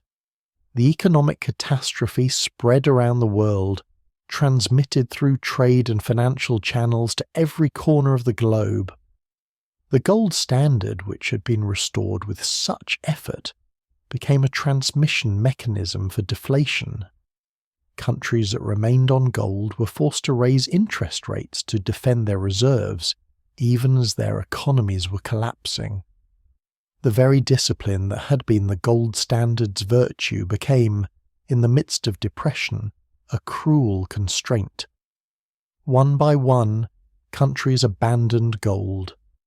Britain, whose return to gold had been so important symbolically, left the standard in September 1931. A run on the pound had depleted British gold reserves, and the government concluded that defending the gold parity was no longer sustainable. The pound immediately fell by roughly 25% against the dollar. Other countries followed. The Scandinavian nations, closely tied to Britain economically, left gold within days. Japan abandoned gold in December 1931. By the end of 1932, the gold standard had largely collapsed outside the United States and a few smaller nations. The United States clung to gold longer than most, but eventually it too was forced to change course. In March 1933, newly inaugurated President Franklin Roosevelt declared a bank holiday, closing the nation's banks to stop a devastating wave of bank runs. One of the first actions of his administration was to restrict gold exports and suspend gold convertibility. In January 1934, Congress passed the Gold Reserve Act, which fundamentally reshaped America's relationship with gold. The act raised the official price of gold from $20.67 per ounce to $35 per ounce, effectively devaluing the dollar by roughly 40%. It also prohibited private ownership of monetary gold, requiring Americans to sell their gold to the government. The gold that Americans surrendered was stored in a new facility constructed specifically for this purpose. Fort Knox, located on a military reservation in Kentucky, was completed in 1936. Its granite walls and steel vault doors would eventually hold the bulk of America's gold reserves, making Fort Knox synonymous with impregnable security. The devaluation of the dollar and the higher gold price had significant effects. American exports became more competitive, providing some relief to battered industries. Gold flowed to the United States from abroad, attracted by the higher price and the perceived safety of American vaults. By the end of the 1930s, the United States held the largest gold reserves in the world. The decade of the 1930s was one of monetary chaos. Currencies floated against each other, their values fluctuating unpredictably. Countries engaged in competitive devaluations, each seeking to gain export advantage at the expense of others. International trade collapsed, falling by roughly 65% between 1929 and 1934. The golden dreams of monetary stability had dissolved into disorder, and then came another war. In September 1939, Germany invaded Poland, beginning the Second World War. Once again, the world was consumed by conflict on a global scale. Once again, economies were mobilized for total war. But this time, even as the fighting raged, planners were thinking ahead to the peace that would follow. American and British officials began meeting secretly to discuss the shape of the post-war international monetary system. They were determined to avoid the mistakes of the 1920s and 1930s to build something more durable and more equitable. Two men in particular would shape these discussions: John Maynard Keynes, representing Britain, and Harry Dexter White, representing the United States. Keynes, by now the world's most famous economist, proposed an ambitious plan for a new international monetary institution. He envisioned an international clearing union that would create its own currency, which he called the Bancor. Countries would settle their trade balances through this institution, and both surplus and deficit countries would face pressure to adjust. The Bancor would be linked to gold, but would not be convertible into gold. White's proposal was more modest and more favourable to American interests. He proposed an international stabilization fund that would lend to countries facing balance of payments difficulties. Currencies would be fixed to the dollar, and the dollar would be fixed to gold. The system would be anchored by American gold reserves and American economic power. The negotiations continued through the war years, with the American position gradually prevailing. In July 1944, representatives of 44 Allied nations gathered at the Mount Washington Hotel in Bretton Woods, New Hampshire, to finalize the new international monetary system. The setting was peaceful and remote, a resort town in the White Mountains, far from the battlefields where the war still raged. The conference lasted 3 weeks and produced agreements that would shape the global economy for the next quarter century. 2 new international institutions were created. The International Monetary Fund would oversee the new exchange rate system and provide short-term loans to countries facing balance of payments difficulties. The International Bank for Reconstruction and Development, later known as the World Bank, would provide longer-term financing for post-war reconstruction and economic development. At the heart of the Bretton Woods system was a fixed exchange rate mechanism centered on gold and the dollar. The United States committed to converting dollars into gold at the rate of $35 per ounce for foreign central banks only. Other countries pegged their currencies to the dollar at fixed rates, which they agreed to maintain through intervention in currency markets. This was not quite the old gold standard. Ordinary citizens could not convert their currency to gold. Only foreign central banks and governments had this privilege. The system was sometimes called a gold exchange standard, recognizing that countries would hold their reserves in dollars as well as gold, trusting that those dollars could be converted to gold if needed. The dollar became the world's reserve currency, the anchor of the international monetary system. Countries accumulated dollar reserves and used dollars to settle international transactions. The pound sterling, which had played this role before the war, was displaced. American economic and financial dominance was formalized and institutionalized. For the United States, this position brought what one French official later called an exorbitant privilege. America could pay its international debts in its own currency, which it could print at will. Other countries had to earn dollars through trade or borrow them from international institutions. The United States faced no such constraint. For roughly 25 years, the Bretton Woods system worked reasonably well. Exchange rates were stable. International trade expanded rapidly. The war-ravaged economies of Europe and Japan rebuilt and eventually prospered. The global economy experienced unprecedented growth, but tensions were building within the system. The Belgian economist Robert Triffin identified a fundamental problem that would later bear his name. The world needed a growing supply of dollars to finance expanding international trade. But the only way to increase the supply of dollars held abroad was for the United States to run balance of payments deficits, spending more abroad than it earned. Over time, these deficits would undermine confidence in the dollar's convertibility to gold. This was the Triffin dilemma. The system required the United States to supply dollars to the world, but supplying too many dollars would eventually make it impossible to maintain the gold backing that gave those dollars their value. The system contained the seeds of its own destruction. By the 1960s, the strains were becoming apparent. American spending on the Vietnam War and domestic social programs was pumping dollars into the world economy. Foreign central banks, particularly France under President Charles de Gaulle, began converting their dollar holdings into gold, depleting American reserves.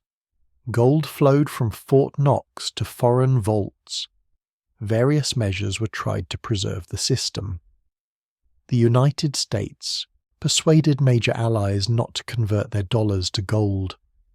A two-tier gold market was established, with central banks trading gold among themselves at $35 per ounce, while the private market price floated freely. But these were temporary fixes, patches on a system that was fundamentally unsustainable. The end came suddenly. On August 15, 1971, President Richard Nixon appeared on national television to announce what he called a new economic policy. Among the measures he described was a temporary suspension of dollar convertibility into gold. Foreign central banks would no longer be able to exchange their dollars for American gold at any price. Nixon presented the measure as temporary, a response to speculators attacking the dollar. But temporary became permanent. The gold window, as it was called, never reopened. The last link between the dollar and gold was severed. The immediate aftermath was chaotic. exchange rates that had been fixed for decades suddenly floated freely. The dollar fell against major currencies. Negotiations produced the Smithsonian Agreement in December 1971, which attempted to establish new fixed exchange rates at devalued levels. But this arrangement lasted barely a year. By 1973, the major currencies were floating against each other, their values determined by supply and demand in foreign exchange markets.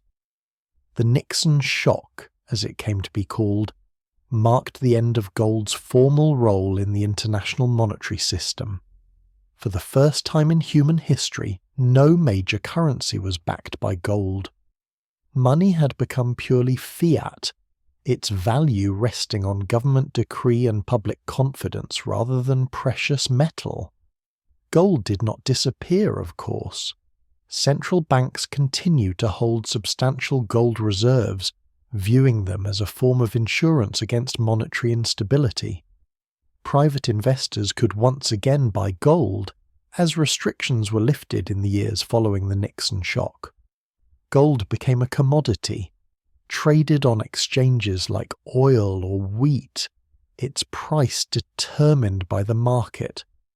But gold's central role in the monetary system was over. The metal that had served as money for more than 2,500 years, since the first Lydian coins, was no longer the foundation of currency. This was a profound change, one whose long-term consequences are still unfolding. The era of Bretton Woods, for all its eventual failure, had demonstrated something important. International monetary cooperation was possible. Countries could agree on rules and institutions to manage exchange rates and facilitate trade. These lessons would inform future efforts at international economic coordination, even as the specific mechanisms of Bretton Woods were abandoned. For gold itself, the end of Bretton Woods marked a transition from one chapter to another. No longer the anchor of money, gold would find new roles in the modern economy. It would become an investment, a hedge against uncertainty, a symbol of wealth in a world of floating currencies and endless money creation. The eternal metal would endure as it always had, though its relationship with humanity was changing once again. When President Nixon closed the gold window in August 1971, gold was suddenly free. For the first time in modern history, its price would be determined not by government decree, but by the forces of supply and demand in open markets. This liberation would transform gold from the anchor of money into something different, an investment asset that would rise and fall with the tides of fear and hope that move financial markets. The era of gold as investment had begun.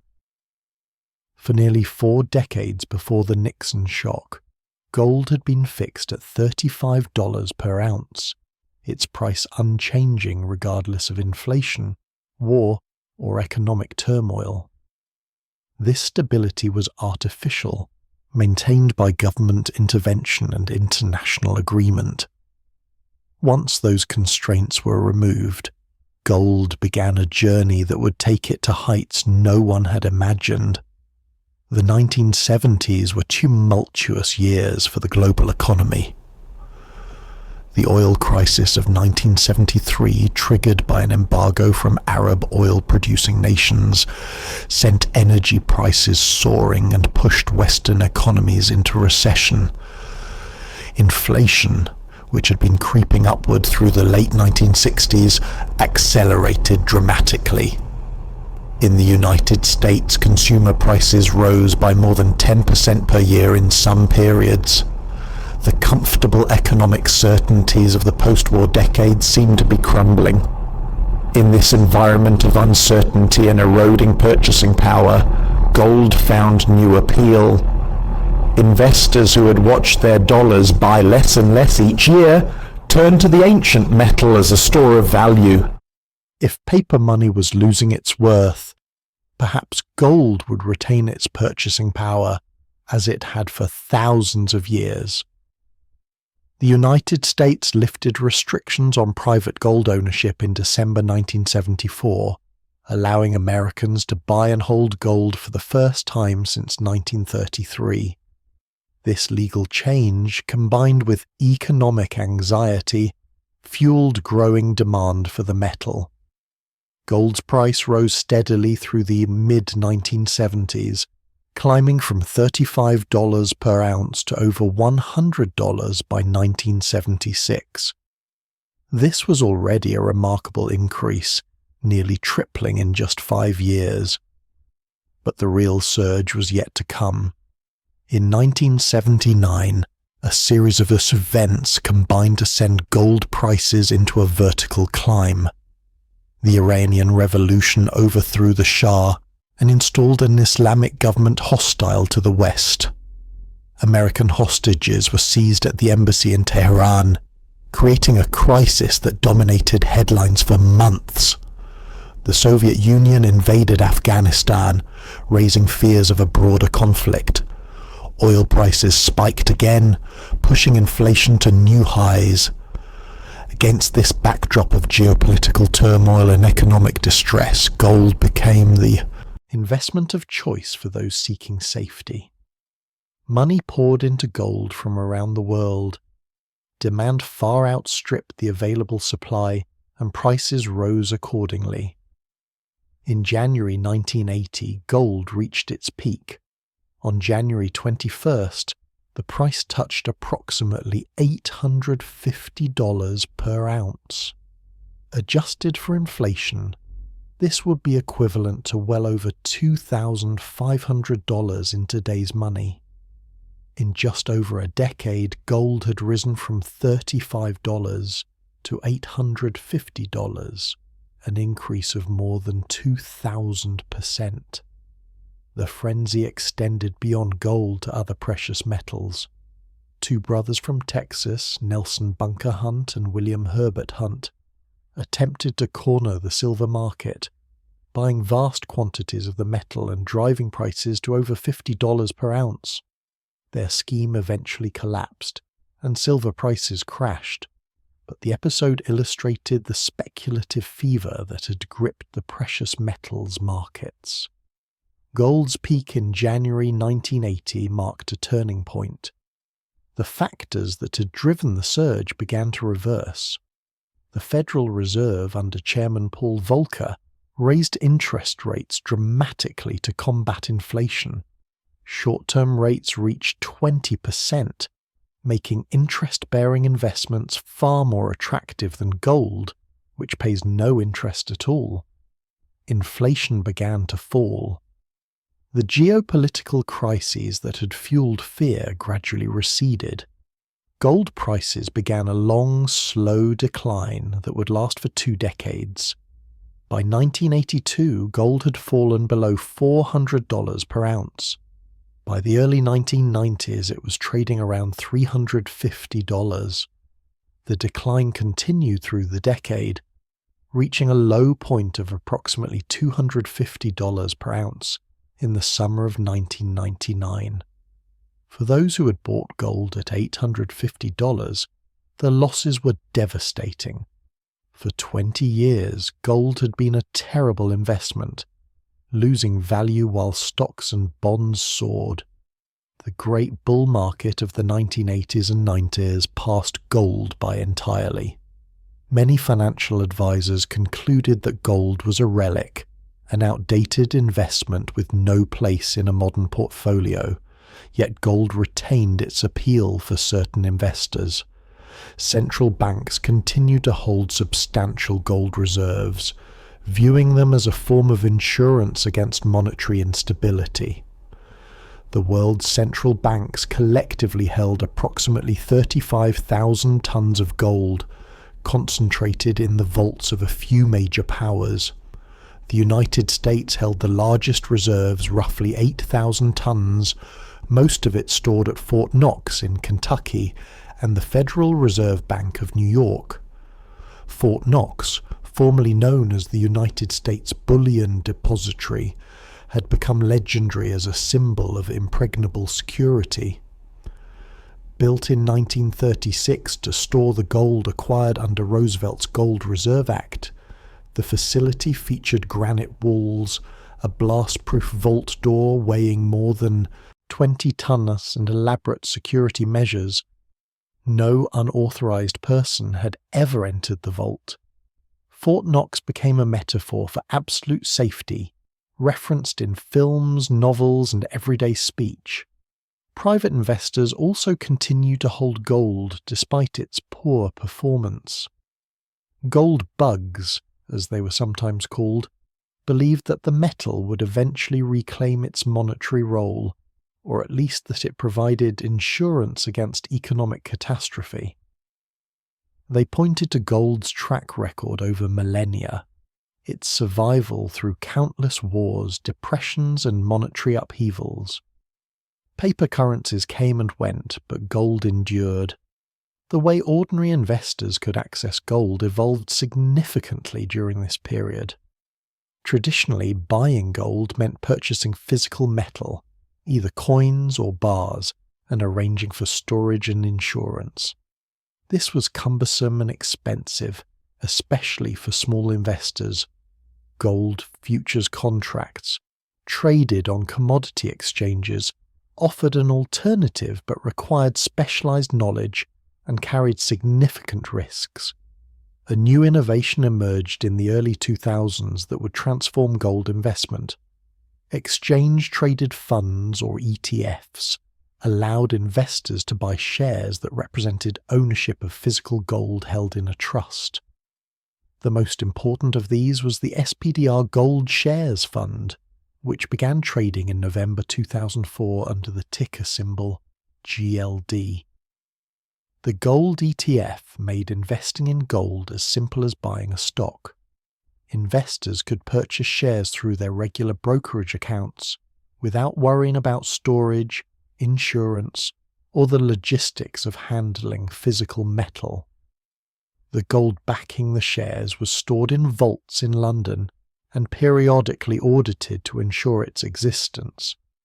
The timing of the gold ETF's launch proved fortunate. Gold prices, which had bottomed around 2001, were beginning a new ascent. The early 2000s saw growing concerns about the long-term value of the dollar, the sustainability of American trade deficits, and the potential for inflation from loose monetary policy. Investors seeking protection against these risks turned to gold.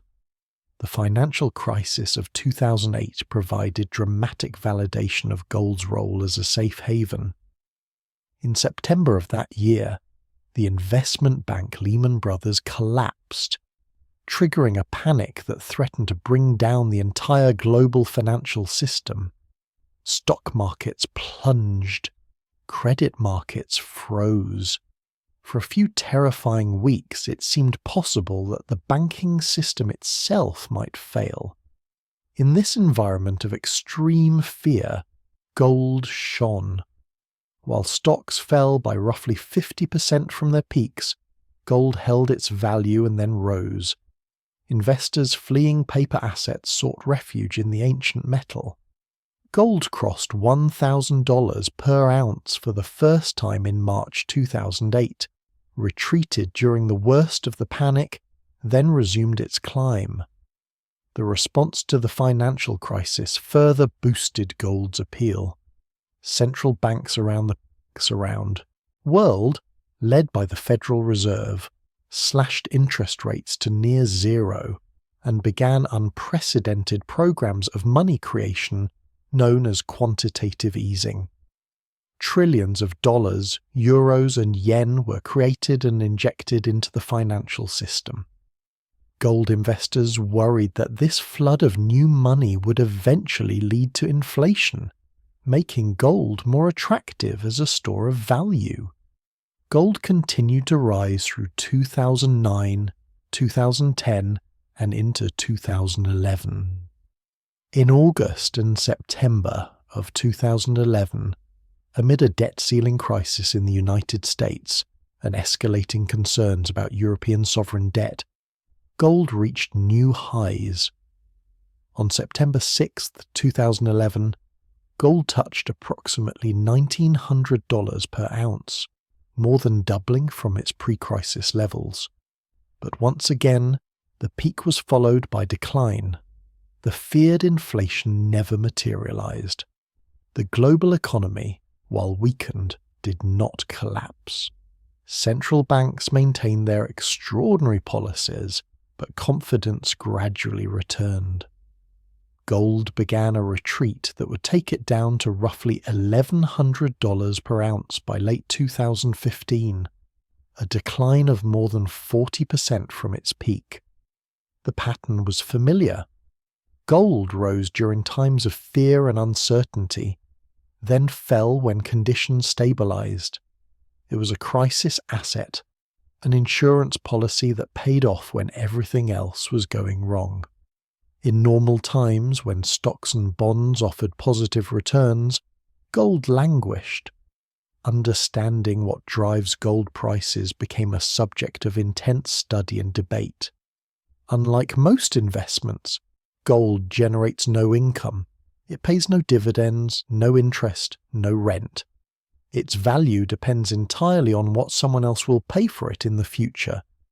This makes gold particularly sensitive to investor sentiment and expectations about future conditions. Several factors seem to influence gold prices consistently. Inflation and expectations of inflation tend to support gold, since investors view it as a hedge against the declining purchasing power of paper money.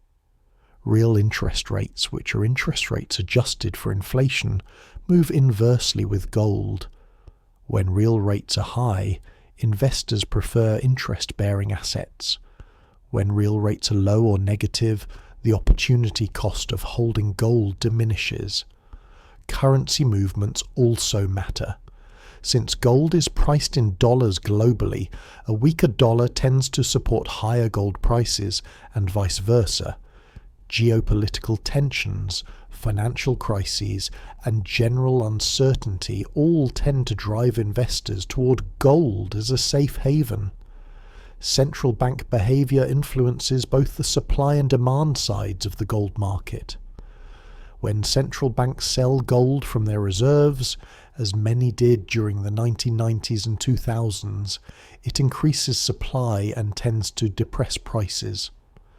When central banks buy gold, as many emerging market nations began doing after the 2008 crisis, it supports prices.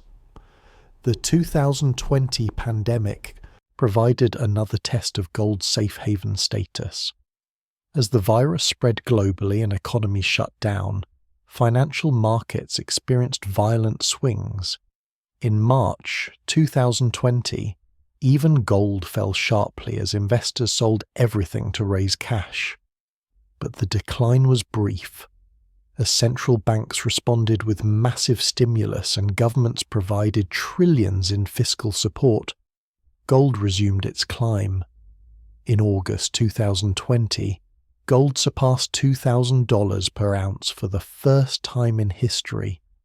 The combination of unprecedented monetary stimulus, negative real interest rates, and profound uncertainty about the future created ideal conditions for the ancient metal.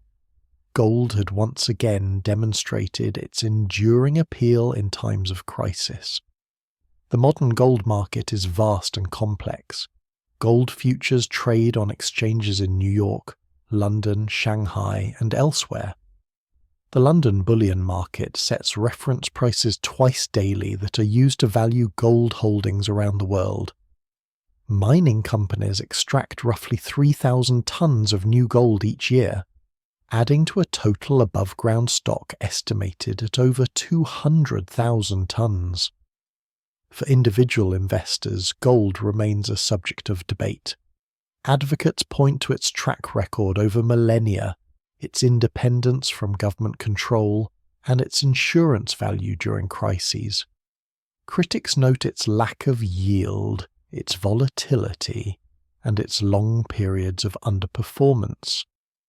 Most financial advisors suggest that gold can play a modest role in a diversified portfolio, perhaps 5 to 10%, providing insurance against extreme scenarios. What seems clear is that gold's appeal has not diminished despite the end of its monetary role. If anything, the era of unlimited money creation by central banks has strengthened the case for holding something that cannot be printed or created by government decree. Gold remains what it has been for thousands of years, a store of value that exists outside the control of any government or institution. The gleam that captivated our ancestors still captivates us today. The metal born in dying stars, treasured by pharaohs and emperors, minted into coins by ancient kings, accumulated in the vaults of central banks, now trades on electronic exchanges at prices that fluctuate by the second. Technology has transformed how we buy and sell gold, but the fundamental attraction remains unchanged. Gold endures. While investors watch gold prices flicker on electronic screens and traders debate the metal's future direction, gold itself continues its quiet work in the world. It adorns brides and fills vaults, conducts electricity in circuit boards, and reflects light in spacecraft windows. The story of gold today extends far beyond investment, touching nearly every aspect of modern life in ways both visible and hidden. The eternal metal remains woven into the fabric of human civilization, as it has been for thousands of years. Each year, miners extract roughly 3,000 to 3,500 tons of new gold from the earth. This sounds like an enormous quantity, and it is. Yet it represents only a tiny addition to the total gold ever mined, estimated at somewhere between 200,000 and 210,000 tons. Unlike oil or other resources that are consumed and gone forever, gold persists. The gold mined by the Romans, the gold buried with Tutankhamun, the gold panned by California 49ers, all of it still exists, somewhere in the world. The geography of gold mining has shifted dramatically over the centuries. South Africa, which dominated global production for most of the 20th century, has declined in importance as its deep mines became increasingly expensive to operate. Today, the leading gold-producing nation is China, which has held the top position since 2007. Chinese mines produce roughly 300 to 400 tons of gold each year, more than 10% of global output. Australia ranks second, drawing on gold deposits that have been mined since the great rushes of the 1850s.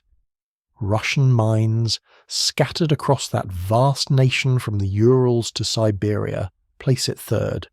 The United States, Canada, Peru, Ghana, and several other nations round out the list of major producers.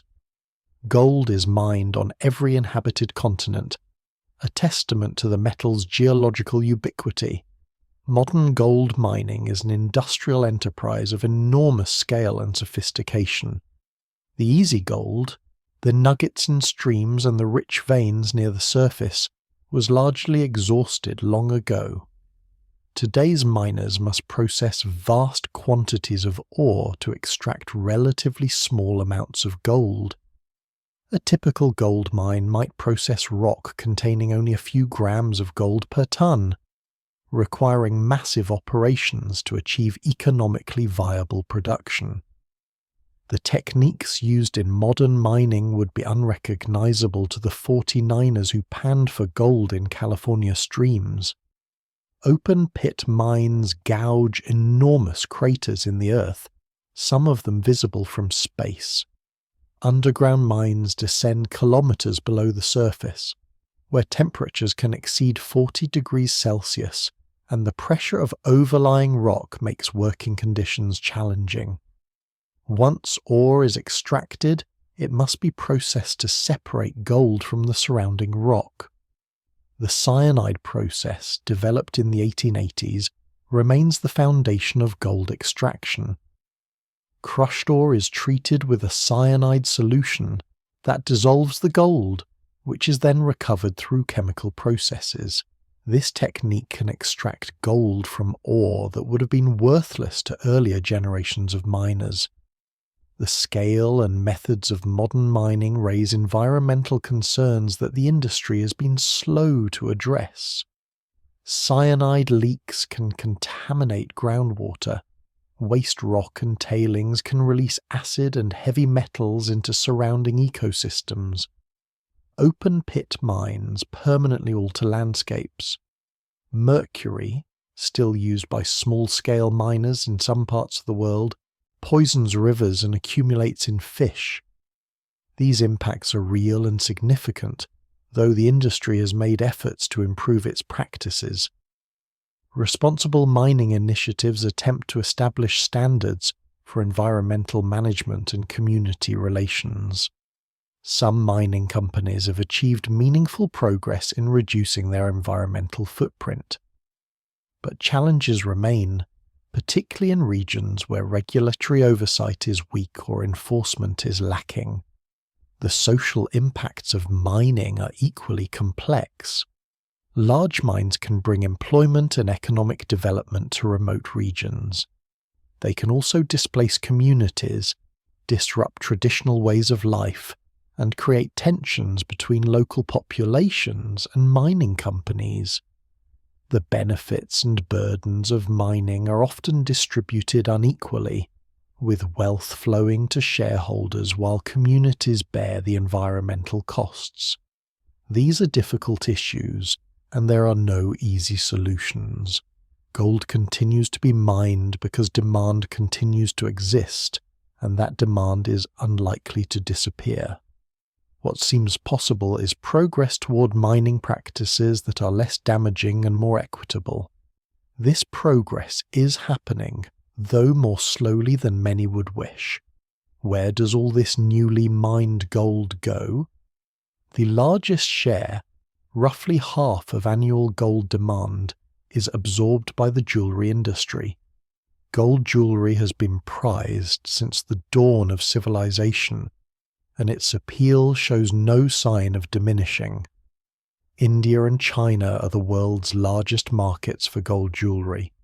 In India, gold is woven into the fabric of social and religious life.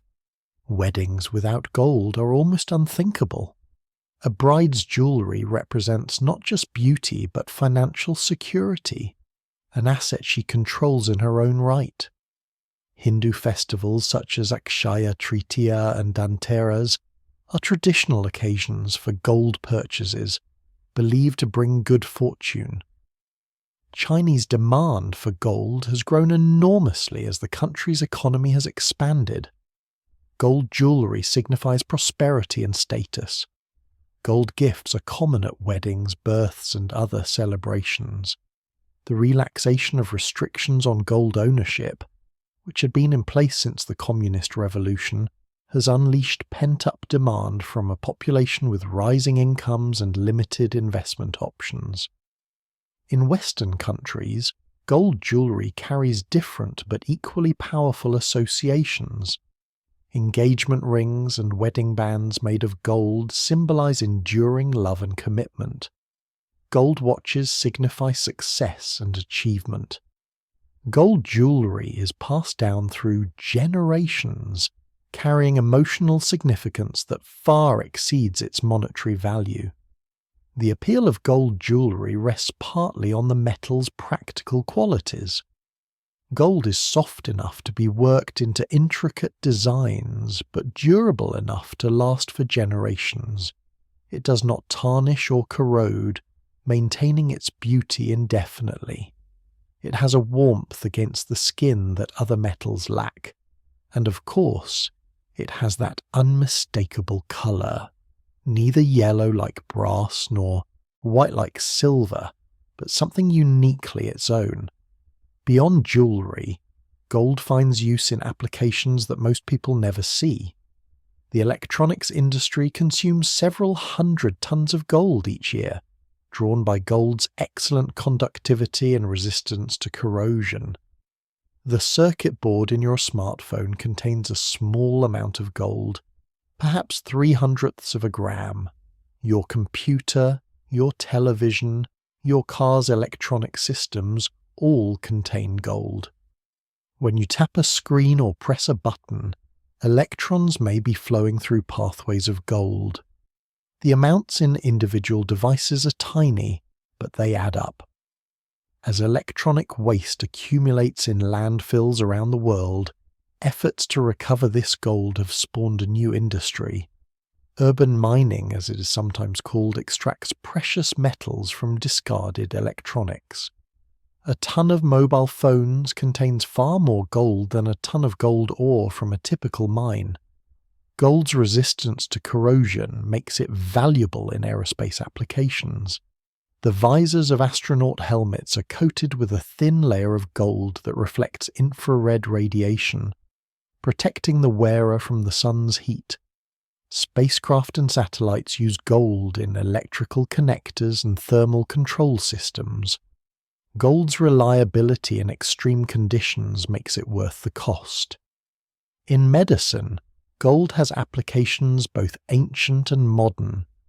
Gold compounds have been used to treat rheumatoid arthritis since the 1920s, though newer medications have largely replaced them.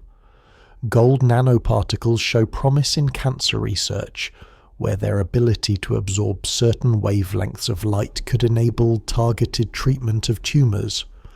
Radioactive gold isotopes are used in some diagnostic and therapeutic procedures. Dentistry has used gold for centuries to fill cavities and create crowns. Gold is biocompatible, meaning the body does not reject it, and it is soft enough to be shaped precisely yet durable enough to withstand years of chewing. Modern dentistry offers alternatives to gold, but many dentists and patients still prefer it for its longevity and reliability. Even these practical applications do not fully explain gold's enduring hold on the human imagination. Why should this particular metal, out of all the elements in the periodic table, captivate us so completely? Scientists and psychologists have offered various theories, none entirely satisfying. Some suggest that our attraction to gold is rooted in biology. The colour gold resembles the yellow of ripe fruit and the warmth of sunlight, both associated with life and nourishment. Our brains may be wired to pay attention to yellow-orange colours, and gold's particular shade may trigger these ancient instincts. Others point to cultural transmission. We value gold because our ancestors valued gold, and their ancestors before them. The association between gold and value has been reinforced across thousands of years and hundreds of generations, becoming so deeply embedded in culture that it feels natural and inevitable. Still others emphasize gold's unique physical properties. It is beautiful. It is rare. It is permanent.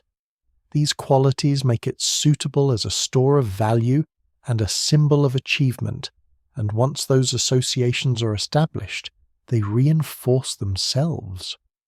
Perhaps all these explanations contain partial truths.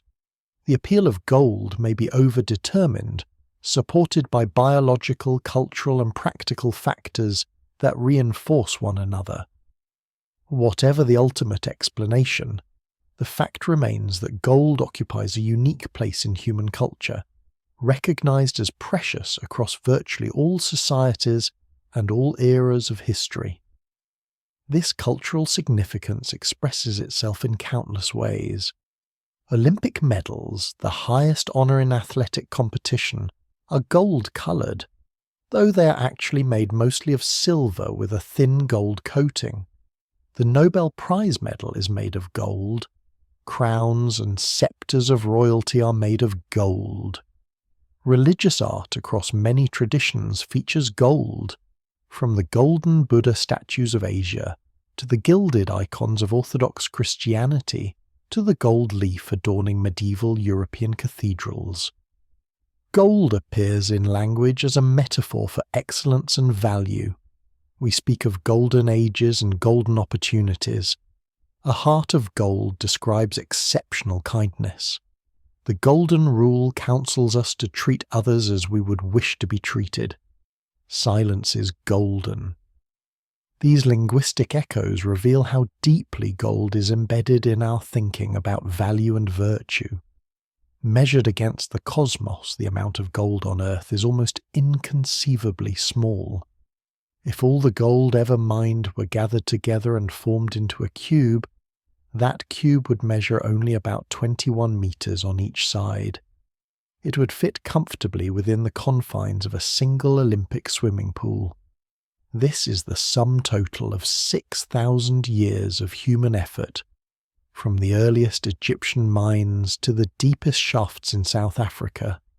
Yet this small quantity has shaped history in ways far beyond its physical substance. Wars have been fought for gold. Empires have risen and fallen because of it.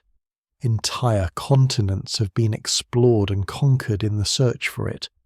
Monetary systems have been built upon it. Cultures have honoured it as sacred. And still, after all these millennia, gold's story is not finished. Central banks continue to hold it as a reserve asset. Investors continue to buy it as a hedge against uncertainty. Miners continue to extract it from the earth. Jewelers continue to shape it into objects of beauty. Scientists continue to find new applications for its remarkable properties. The metal born in the hearts of dying stars, scattered through the cosmos in ancient explosions, carried to Earth on primordial asteroids, discovered by our distant ancestors in streams and outcrops, has accompanied humanity throughout our journey. It was there when the first civilizations arose, when empires clashed, when explorers crossed oceans, when industrial economies emerged, when the modern world took shape. Gold will be there too for whatever comes next. Its atoms do not decay. Its luster does not fade. Whatever transformations await humanity, gold will endure, as it has always endured, a thread of continuity connecting our past to our future. And so we come to rest at the end of our journey, having travelled from the fiery hearts of dying stars to the quiet vaults where gold sleeps today.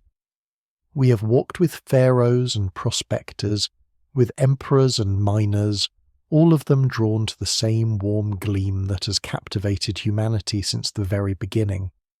Through all the ages we've explored, one truth emerges gently. Gold endures. It does not tarnish or fade. It outlasts empires and outlives currencies. In a world of constant change, gold offers something rare, the comfort of permanence. The gold that exists today is the same gold that adorned ancient kings, the same atoms forged in cosmic fire billions of years ago. When you see gold catch the light, you are seeing something eternal, a connection to the deepest past and the farthest reaches of the universe. Now let that thought settle softly around you like a warm blanket. Let the weight of history become the weight of rest. The minds are quiet, the markets are still, and there is nothing left to seek or find. Only peace remains. So breathe slowly, let your eyes grow heavy, and drift now into the gentle dark carried by the soft, eternal glow of gold.